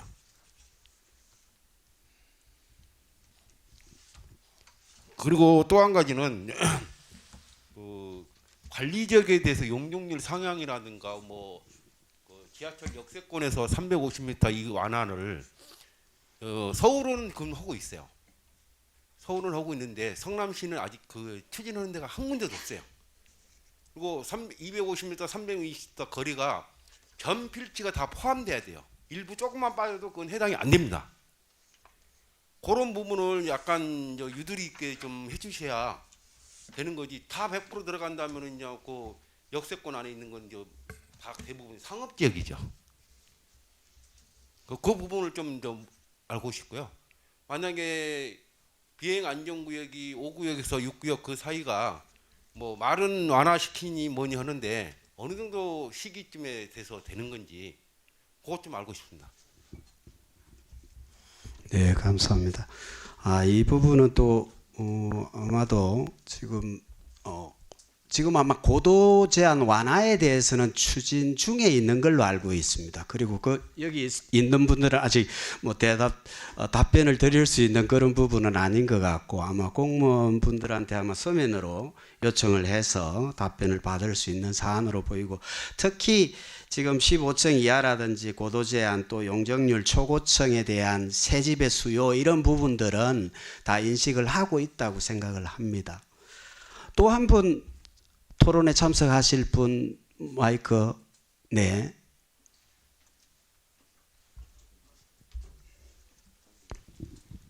아까 두서없이 몇 말씀 올렸습니다만 제가 우리 조합장으로서 성남동 1구역 조합장을 맡고 있는데요. 1구역, 2구역은 이미 인가가 났습니다. 그런데 3구역을 5년 동안 성명 도시 그걸 못 받았어요. 연명 동의서를 못 받았는데 그중에 와중에 항상 반대하는 사람도 있습니다만은 거기에 뭐냐면 진짜 한 대여섯 사람이 하기로 했는데 그게 지금 인간한 1구역이나 2구역이나 인가가 났는데 이거 관에서도 마음대로 이게 취소할 수 있고 이런 겁니까? 또 그러고 또 하나는 이 가로주택 정비 사업은 아까 보니까 지역이 아마 가로주택 관리 지역으로 알고 있는데요. 관리 지역 자체가 지금 보면은 우리 1, 2, 3구역인데 이 사람은 중간에 나와가지고 여기 살던 사람도 아니고 이런 사람들이 여기 다 취소시키고 우리가 관리적으로 끌고 나와서 보다 효율적인 그 도시 환경을 만든다. 이런 얘기를 지금 떠들고 있는데요. 그래서 항상 골치를 썩고 있어요. 그래서 이런 면에 있어서 첫째 요인은 지금 아까 교수님이 말씀하신 건 주거지역은 250% 용적률. 그리고 3종 지금 지역은 지금 265%다 아까 제가 강의를 들었습니다. 그런데 이 이상의 말을 30%니 250%에서 30%니 이런 엉뚱한 소리를 하고 있어서 다시 한번 말씀드리고 우리가 앞으로 어떻게 해야 지지를 해서 우리 조합을 이끌어가는데 도움이 될까 해서 말씀드립니다. 감사합니다. 네. 신속한 사업이 결국 사업성을 제고시키는 부분이고 또 여기에 밀접하게 연관이 되는 부분이 용적률에 대한 조례상 규정이나 또 국회법이나 여러 가지 부분들이 지금 해석의 차이는 있겠지만 지금 원도심 재생의 도시 정비에 대한 부분들은 결국은 용적률을 일부 완화해야만이 되는 부분들이 있고 이런 부분들은 또 조례 개정이나 또 여러 가지 부분에서 해법들은 있을 거라고 보여집니다. 오늘 토론해 주신 세 분과 또 플로우에서 세 분들의 의견을 조합해서 오늘 발제자분의 이야기를 조금 듣겠습니다. 네, 오늘 제가 너무 오랜 시간을 잡아본 것 같습니다. 그래서 오늘 사실은 제 얘기보다 토론자들의 이야기를 좀 많이 들었어야 될 게 좀 아쉽고요. 아까 우리 탁종호 교수님께서 말씀해주신 그 주택법 개정에 대한 이야기, 그 동의율이라고 말씀을 하셨는데 동의율이 아니고 이제 소유권 확보율입니다. 이것은 2022년도에 국토부하고 서울시하고 이걸 한번 검토를 했어요. 무슨 얘기냐면 주택법의 그 사업계획 승인 신청 조건이 원래는 토지 사용 승낙 80%만 있으면 사업 승인을 내주게 돼 있고요. 사업 승인이 나게 되면 나머지에 대해서는 매도 청구권이 형성되게 되어 있는 게 주택법입니다. 그래서 일반적으로 지구 단위 사업은 대부분 다 이렇게 진행을 하고 있는데도 불구하고 주택법의 그 조항의 단서 조항으로 단 지역주택 조합의 사업 승인 조건은 토지 사용 승낙도 아니고 토지 소유권 95% 확보를 하게끔 되어 있는 게 현재 주택법입니다. 그러다 보니까 서울시 오세훈 시장이 서울시에서 많은 지역주택조합 사업들이 90%가 넘었는데 95%가 안 돼서 즉 2, 3% 때문에 사업이 몇 년간 가다 보니 결국 그 피해가 고스란히 많은 조합원들한테 가니 95%를 90%로 80%까지 낮추는 거는 좀 뭐 그렇다고 하더라도 90%로 좀 낮춰주는 것이 좋겠다라는 의견을 국토부에 보냈고 국토부는 이거에 대해서 상당한 기간 동안 용역까지 했음에도 불구하고 결론을 내고 있지는 않습니다. 그래서 사실 이게 법 개정하는 것이 우리 뭐 지자체의 문제는 아니고요. 이건 국회에서 다뤄져야 될 문제임에도 불구하고 사실은 이제 그 지자체에서도 서울시 오세훈 시장처럼 그 지방자치단체 내의 어떤 그런 어려움에 대해서는 분명히 국토부라든가 국회에다가 이런 부분들은 좀 의견 개진을 해서 민원을 좀 풀어야 되지 않겠나 하는 생각은 좀 가져봅니다. 어쨌든 이 부분은 주택법 개정이 필요한 사항이다 이런 말씀을 좀 드리겠고요. 그다음에 우리 그 김선철 교수님께서 말씀해주신 정보의 비대칭으로 인한 주민 갈등 굉장히 심각합니다. 그래서 아까도 제가 아카데미에 말씀을 드렸지만 이 아카데미 자체를 통해서 결국 정보의 비대칭은 어느 정도 균형을 좀 맞춰서 많은 정보를 그 아카데미를 통해서 그 집행부뿐만 아니라 조합원들까지도 확대해서 나간다라면 좀 더 주민 갈등이 해소가 되고 갈등이 해소가 되면 사업이 빠르게 되고 사업이 빨라지면 여러 가지 비용을 줄일 수 있고 비용 줄어들면 분담금 줄어드는 거죠. 예, 그렇기 때문에 이런 부분들은 좀 더 우리가 필요하지 않나 하는 생각도 더 같이 가져봅니다. 그다음에 우리 김선웅 부회장님께서 말씀해주신 것 중에서 통합심의는 아마 성남시도 하고 있는 걸로 알고 있고요. 여러 가지 심의 절차를 간소화해서 사업을 빨리 가게 해야 될 필요는 뭐 이건 당연한 거고요. 그다음에 표준건축비에 대한 문제는 사실상 이것도 법의 문제인 것 같습니다. 표준건축비와 임대주택 건축비 뭐 또 분양가 상한제에 그 따지는 건축비와 다 다르다 보니까 이건 아마 우리 조합원들도 잘 모르신 분이 많으실 거예요. 그러니까 임대 아파트를 지어서 그걸 성남시나 지자체에서 매입을 하거나 그렇지 않으면 이제 민간업자한테 매입을 하는 과정에서 특히 공공에서 임대주택을 매입할 때는 이게 표준건축비, 임대주택 표준건축비로 하다 보니까 이게 실제 원가도 안 나와요. 공사비는 실제 700만 원 들어가는데 이거 공사비는 300만 원밖에 안 돼. 340만 원인가 얼마밖에 안 돼요. 그러면 결국 임대주택을 많이 지으는 게 조합에서 손해가 된다는 얘기잖아요. 이런 부분들은 법 개정이 좀 필요한 부분이고요. 앞으로 이런 임대주택 표준건축비가 인상이 돼야 될 필요는 분명히 저도 있다고 보고 더 또 이 부분은 중요한 게 어떤 그 재건축 재개발 사업에 있어서 안정성, 어떤 미래의 어떤 그 불안정성이 해소가 돼야 되는데 임대주택을 지었을 때 임대주택이 시가 또는 LH가 안 사가면 이게 좀 막연한 문제가 될 수 있어요. 그래서 그 결국 물론 성남시에서도 이거의 정비 사업에 따른 기금을 도시정비 기금을 확보해서 이런 부분들을 매입을 하시는 걸로 알고 있는데 이런 부분들을 좀 매입을 하실 때 물론 법을 위반해서 하실 수는 없지만 이런 부분을 좀 감안을 좀 해주시면 좋을까 싶고요. 그다음에 우리 플로어에서 나오셨던 말씀 중에서 신흥 3구역 제가 살던 곳입니다. 신흥 3동 3788-1번지가 제 본적입니다.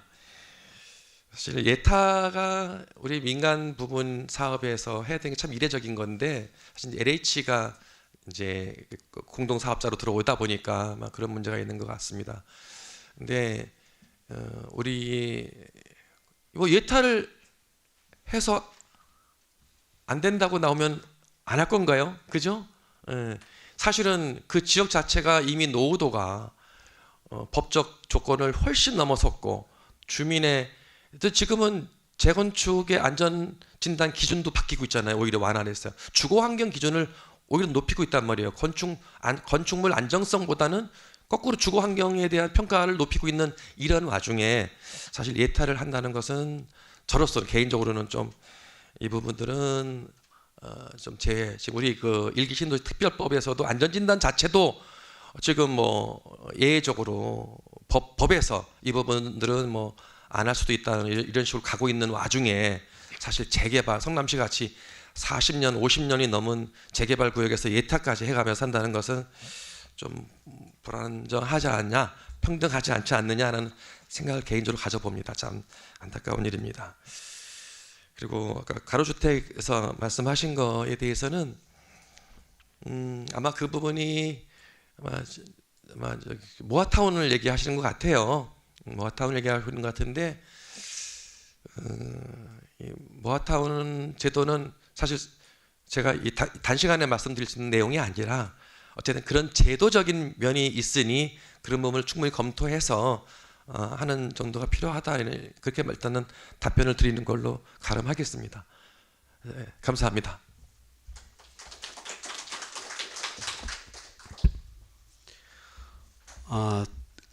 쭉 지금 발제자님의 답변도 들었고 제가 자장으로서 오늘 이 세미나의 어떤 목적이 뭘까 그리고 어떤 해답을 찾는 게 좋을 거라고 보면 국가가 책임이 있는 부분은 결국은 국민의 재산과 생명을 보호하는 목적이 정부의 역할입니다. 그죠?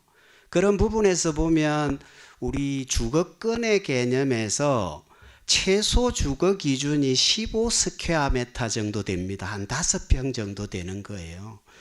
그러면 지금 왜 재개발 재건축에 대해서 또 가로정비 사업이나 이런 여러 가지 지주택에 대한 부분들을 저렴하면서도 내 삶의 질을 보호받을 수 있고 향유할 수 있는 것이 결국은 새집이라는 내가 살고자 하는 인생에 살면서 좋은 집을 갖고 살고 싶어 하는 것을 매칭시켜 줘야 될 의무가 있는 거 아닌가 이런 생각을 해봅니다. 오늘 뉴스를 보면 지금 이제 민생의 문제가 아주 심각해지다 보니까 노후계획도시 특별법을 양당이 합의해서 지금 통과시킨다고 하잖아요. 그러면 실은 원도심은 실은 좀 후순위로 밀릴 수도 있는 우려를 가질 수 있습니다. 지금 토론한 분 중에 그 뒤에 첨부되어 있는 자료에 보면 지금이 최적의 도시 재생, 도시 정비 시점이고 그것이 지금 골든타임을 놓치면 실은 일기 신도시들이 재건축이 되거나 재개발을 될 경우에 실은 원도심이 상대적으로 좀 후순위로 밀릴 수 있기 때문에 자기 권리 위에 잠자는 자는 보호받지 못한다는 진리가 있지 않습니까? 그런 면에 있어서는 지금 주거권의 각자의 보장뿐만이 아니라 지금 추진되고 있는 부분에서 각자의 자기 권리를 찾는 노력들은 필요하다고 보고 또 두 번째로는 요즘 메가시티 개념들이 굉장히 좀 화제가 되고 있습니다. 옛날에 부월경 메가시티 개념도 있었는데 지금 구리, 김포가 서울시에 포함되느냐 여부들도 실은 지금 현재는 공간의 양극화가 왜 이루어지는가 하면 혁신이 일어나는 도시에만 집중돼서 모여드는 현상들이 있습니다. 그래서 지금 900만인 서울시를 키워야 된다는 논리도 지금 먹히고 있는 상황입니다. 이런 관점에서 보면 지금 성남은 100만도 아직 못 채우고 있는 부분에 있어서는 과연 혁신을 추구하고 있는가에 대해서 한번 시민으로서 또 시가 한 번 더 생각해 봐야 될 문제가 아닌가라는 생각을 합니다. 왜냐하면 공간의 양극화는 지금 계속 진행되고 있기 때문입니다. 그런 부분에 있어서 노후 도시 그 계획도시가 통과되게 되면 지금 아무래도 원도시가 조금 소외될 수 있는 그런 부분들이 있고 그런 부분에 있어서는 골든타임을 지금 지나고 있다라는 개념과 로케이션적인 측면에서 보면은 300조 반도체 클러스터의 지원 시설로서의 어떤 필요가 성남시에 제기되고 있습니다. 그래서 개인적으로 보면 성남 일반 산업단지의 어떤 클러스터에 기여할 수 있는 이런 부분들도 도시 정비에 포함돼야 되는 거 아닌가 이런 생각도 해보고요. 그리고 아마 2025년에 금리가 조금 줄어들게 되면 그때쯤에 있어서의 분양가라든지 공사비에 대한 부분들, 지금 실은 시공사들 수주하는 쪽에서는 일하지 말고 놀아라고 하는 정도의 말들도 있는 걸 보면 지금 물가 상승이라든지 이런 여러 가지 부분들이 지금 재건축 재개발 시장에 있어서는 리스크로 작용하고 있다라는 점들도 하나의 요소인 것 같습니다. 다음은 성남시가 지금 자족 기능이 과연 있는가라는 질문입니다. 도시의 경쟁력은 결국은 자족 기능이 있어야 되는데 그 도시의 경쟁적인 부분은 결국은 성장하지 못하면 쇠퇴하고 거기에는 활력을 잃어갈 수 있기 때문에 지금 노후도시 1기 신도시의 재정비 이전에 원도심, 그리고 여기에서 보면은 도시 기본계획이나 재정비 계획에 보면 1도심 2부심 체계로 가고 있는데 과연 1도심이 원도심인가라는 질문을 여러분들도 해봐야 될 거라고 보여집니다. 그러면 단대역이라든지 모란역이라든지 저런 부분에 또 위례 그쪽에 인근한 부분에 있어서는 어떤 부분에 있어서든지 도시 기능에 있어서 아까 좋은 지적 중에 하나는 역세권의 어떤 고밀도 이용에 대한 부분들도 지금 성남시가 좀 고민해야 될 요소가 아닌가라는 생각을 하고, 제가 개인적으로 제가 좀 성남에 대해서 생각을 해보면 남북의 인프라는 잘 갖추어져 있는데 동서의 인프라는 취약합니다.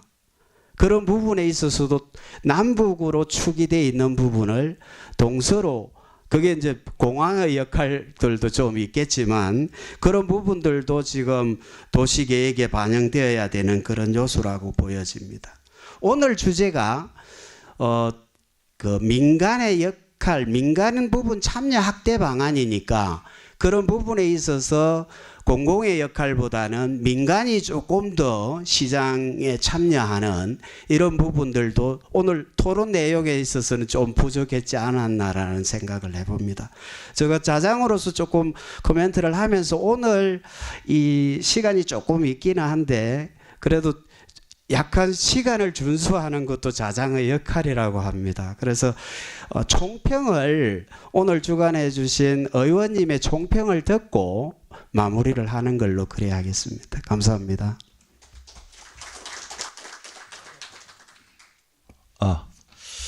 예, 반갑습니다. 오늘 토론에 참석해 주신 모든 분들 감사드리고 저는 두 가지만 좀 말씀드리려고 합니다. 특히 원도심 재개발 재건축 사업에 있어서 가장 핵심적인 문제는 원주민들의 재정착과 이주단지 확보가 문제라고 생각하거든요. 그래서 원주민들이 재정착하고 주거안정이라는 측면에서 매우 중요한 의미를 갖고 있기 때문에 기존 주민이 원하는 주택을 공급하는 것이 가장 필요하다, 이렇게 생각을 하고 있습니다. 원주민들이 재정착을 포기한 가장 주된 이유가 바로 재개발 재건축 시 분담금이 감당하기 힘들다. 너무 건축비가 상승함에 따라서 그런, 그리고 또 이들의 이제 터전을 떠나 타 지역으로 이제 이주를 하잖아요. 그러면 다시 재이주하기가 힘들다. 이런 문제점이 있습니다. 예, 선왕시가 이제 주도적으로 나서서 철저한 계획을 수립해서 LH와 함께 지속적인 노력이 필요하지 않느냐, 이렇게 생각을 하고요. 주민들의 의견을 적극적으로 수렴하여 노력을 통해서 건축비를 절감하고 또한 분담금을 최소화할 수 있도록 소형주택 및 임대주택 비율의 확대를 통해 원주민들의 재정착을 유도해야 한다, 이렇게 생각을 하고 있습니다. 다음 이주단지 확보가 가장 또 문제입니다. 두 번째는 원도심의 전체 인구의 60% 이상이 세입자 가구로 구성이 되어 있고요. 사업의 안정적 시행을 위해서 이주단지 마련이 필수적인데 세입자들의 주거 안정을 위해서 순환 정비 방식 재개발 사업을 추진하고 있으나 성남시 순환용 이주단지 발현에 심혈을 기울여야 한다, 이렇게 생각을 하고 있습니다. 첫 번째 1단계로 지금 아직 시행을 안 되고 있지만 이 수진 1구역과 신흥 1구역이 세대수가 3천여 세대가 됩니다. 여기서 2단계의 태평삼동 상대원 3구역, 신흥 3구역이 필요한 세대 수는 이주단지가 한 4,900세대, 거의 5,000세대거든요. 총 합하면 한 8,000여 세대의 이주단지가 필요하다. 이렇게 보는데 현재까지 재개발 이주단지의 확보한 성남시의 확보한 상태는 거의 정확하니 부족하다. 이런 얘기를 좀 드리겠습니다. 이런 대안 방법으로 녹지 지역을 최대한 규제를 완화하고 택지를 개발하여 이주단지로 활약하는 방법과 또한 도시 및 주거환경 정비법상 임대주택 비율을 최대 15%에서 법령에서 허용하는 범위 내에서 임대주택 비율 상향을 조정해서 뭐 20%까지도 할 수 있게끔 바꾸는 게 중요하다 이렇게 생각을 합니다.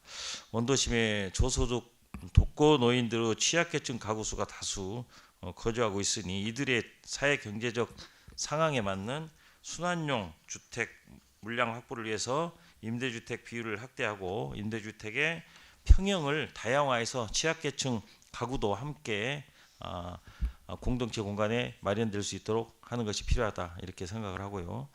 마지막으로 순환 재개발 방식의 이주단지 확보가 현실적으로 어려움이 많으나 기존의 방식을 뛰어넘어서 새로운 방안으로 신탁 방식의 재개발 사업의 전환도 적극 검토해야 된다.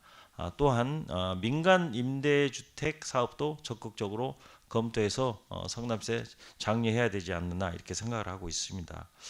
또 모든 시민이 함께 주거복지를 누리는 성남시가 되도록 노력해야 할 것이다 이렇게 사료를 하고 있고요. 오늘 토론해 주신 처음에 발제해 주신 우리 김광수 교수님 그리고 우리 자장을 맡아주신 우리 박문수 교수님 그리고 토론에 함께해 주신 우리 김선철, 탁정호, 최선웅 우리 대표님들께서도 너무 좋은 말씀을 많이 하셨고 또 성남시에 맞는 맞춤형으로 이렇게 토론을 좀 했다고 생각을 하고 있습니다. 그러나 단 2시간 만에 성남시의 현안인 재개발 재건축 활성화 방안에 대해서 답을 완전히 찾았다 보기는 좀 힘들 것 같고요. 향후 다양한 토론회와 그리고 아까 우리 발제하신 우리 교수님께서 말씀하신 대로 아카데미가 좀 필요하지 않느냐 말씀한데 우리 기존에 있는 조합장님들이나 재개발 재건축에 관여하신 분들이 전문적인 지식이 없고 그 지역에 거주하면서 지역 주민들을 위해서 봉사하겠다는 그 일념으로 이렇게 순수한 마음으로 이렇게 일을 하고 있습니다. 그러나 그 순수한 마음에서 일을 하는 건 중요하지만 또 지피지기면 백전백승이라고 또 남들이 그 일반 조합원들보다는 좀 많이 알고 공부를 좀 많이 해야 된다. 스터디가 필요하다. 이런 걸 좀 공감을 하고 있습니다. 여러분 다 공감하시죠? 그거는. 예. 그래서 앞으로 성남시 제가 이제 상임위가 도시개발위원회니까요. 이런 차원에서 토론회와 그다음에 그 커뮤니티도 중요하고 또 아카데미도 중요하고 이런 것 같습니다. 그래서 앞으로 종종 전 후반기로 나눠서 여러분들이 필요한 또 여러분들이 얻고자 하는 문제에 대해서 이렇게 토론하고 함께 의논하고 했으면 좋겠다. 이런 말씀을 드리겠습니다. 오늘 굉장히 원래 4시 반까지였는데요. 좀 시간은 너무 지루하지 않게끔 하려고 했는데 어떠셨나 모르겠습니다. 오늘 토론과 발제 자장을 맡으신 우리 박사님들께 박수 한번 보내주시기 바랍니다.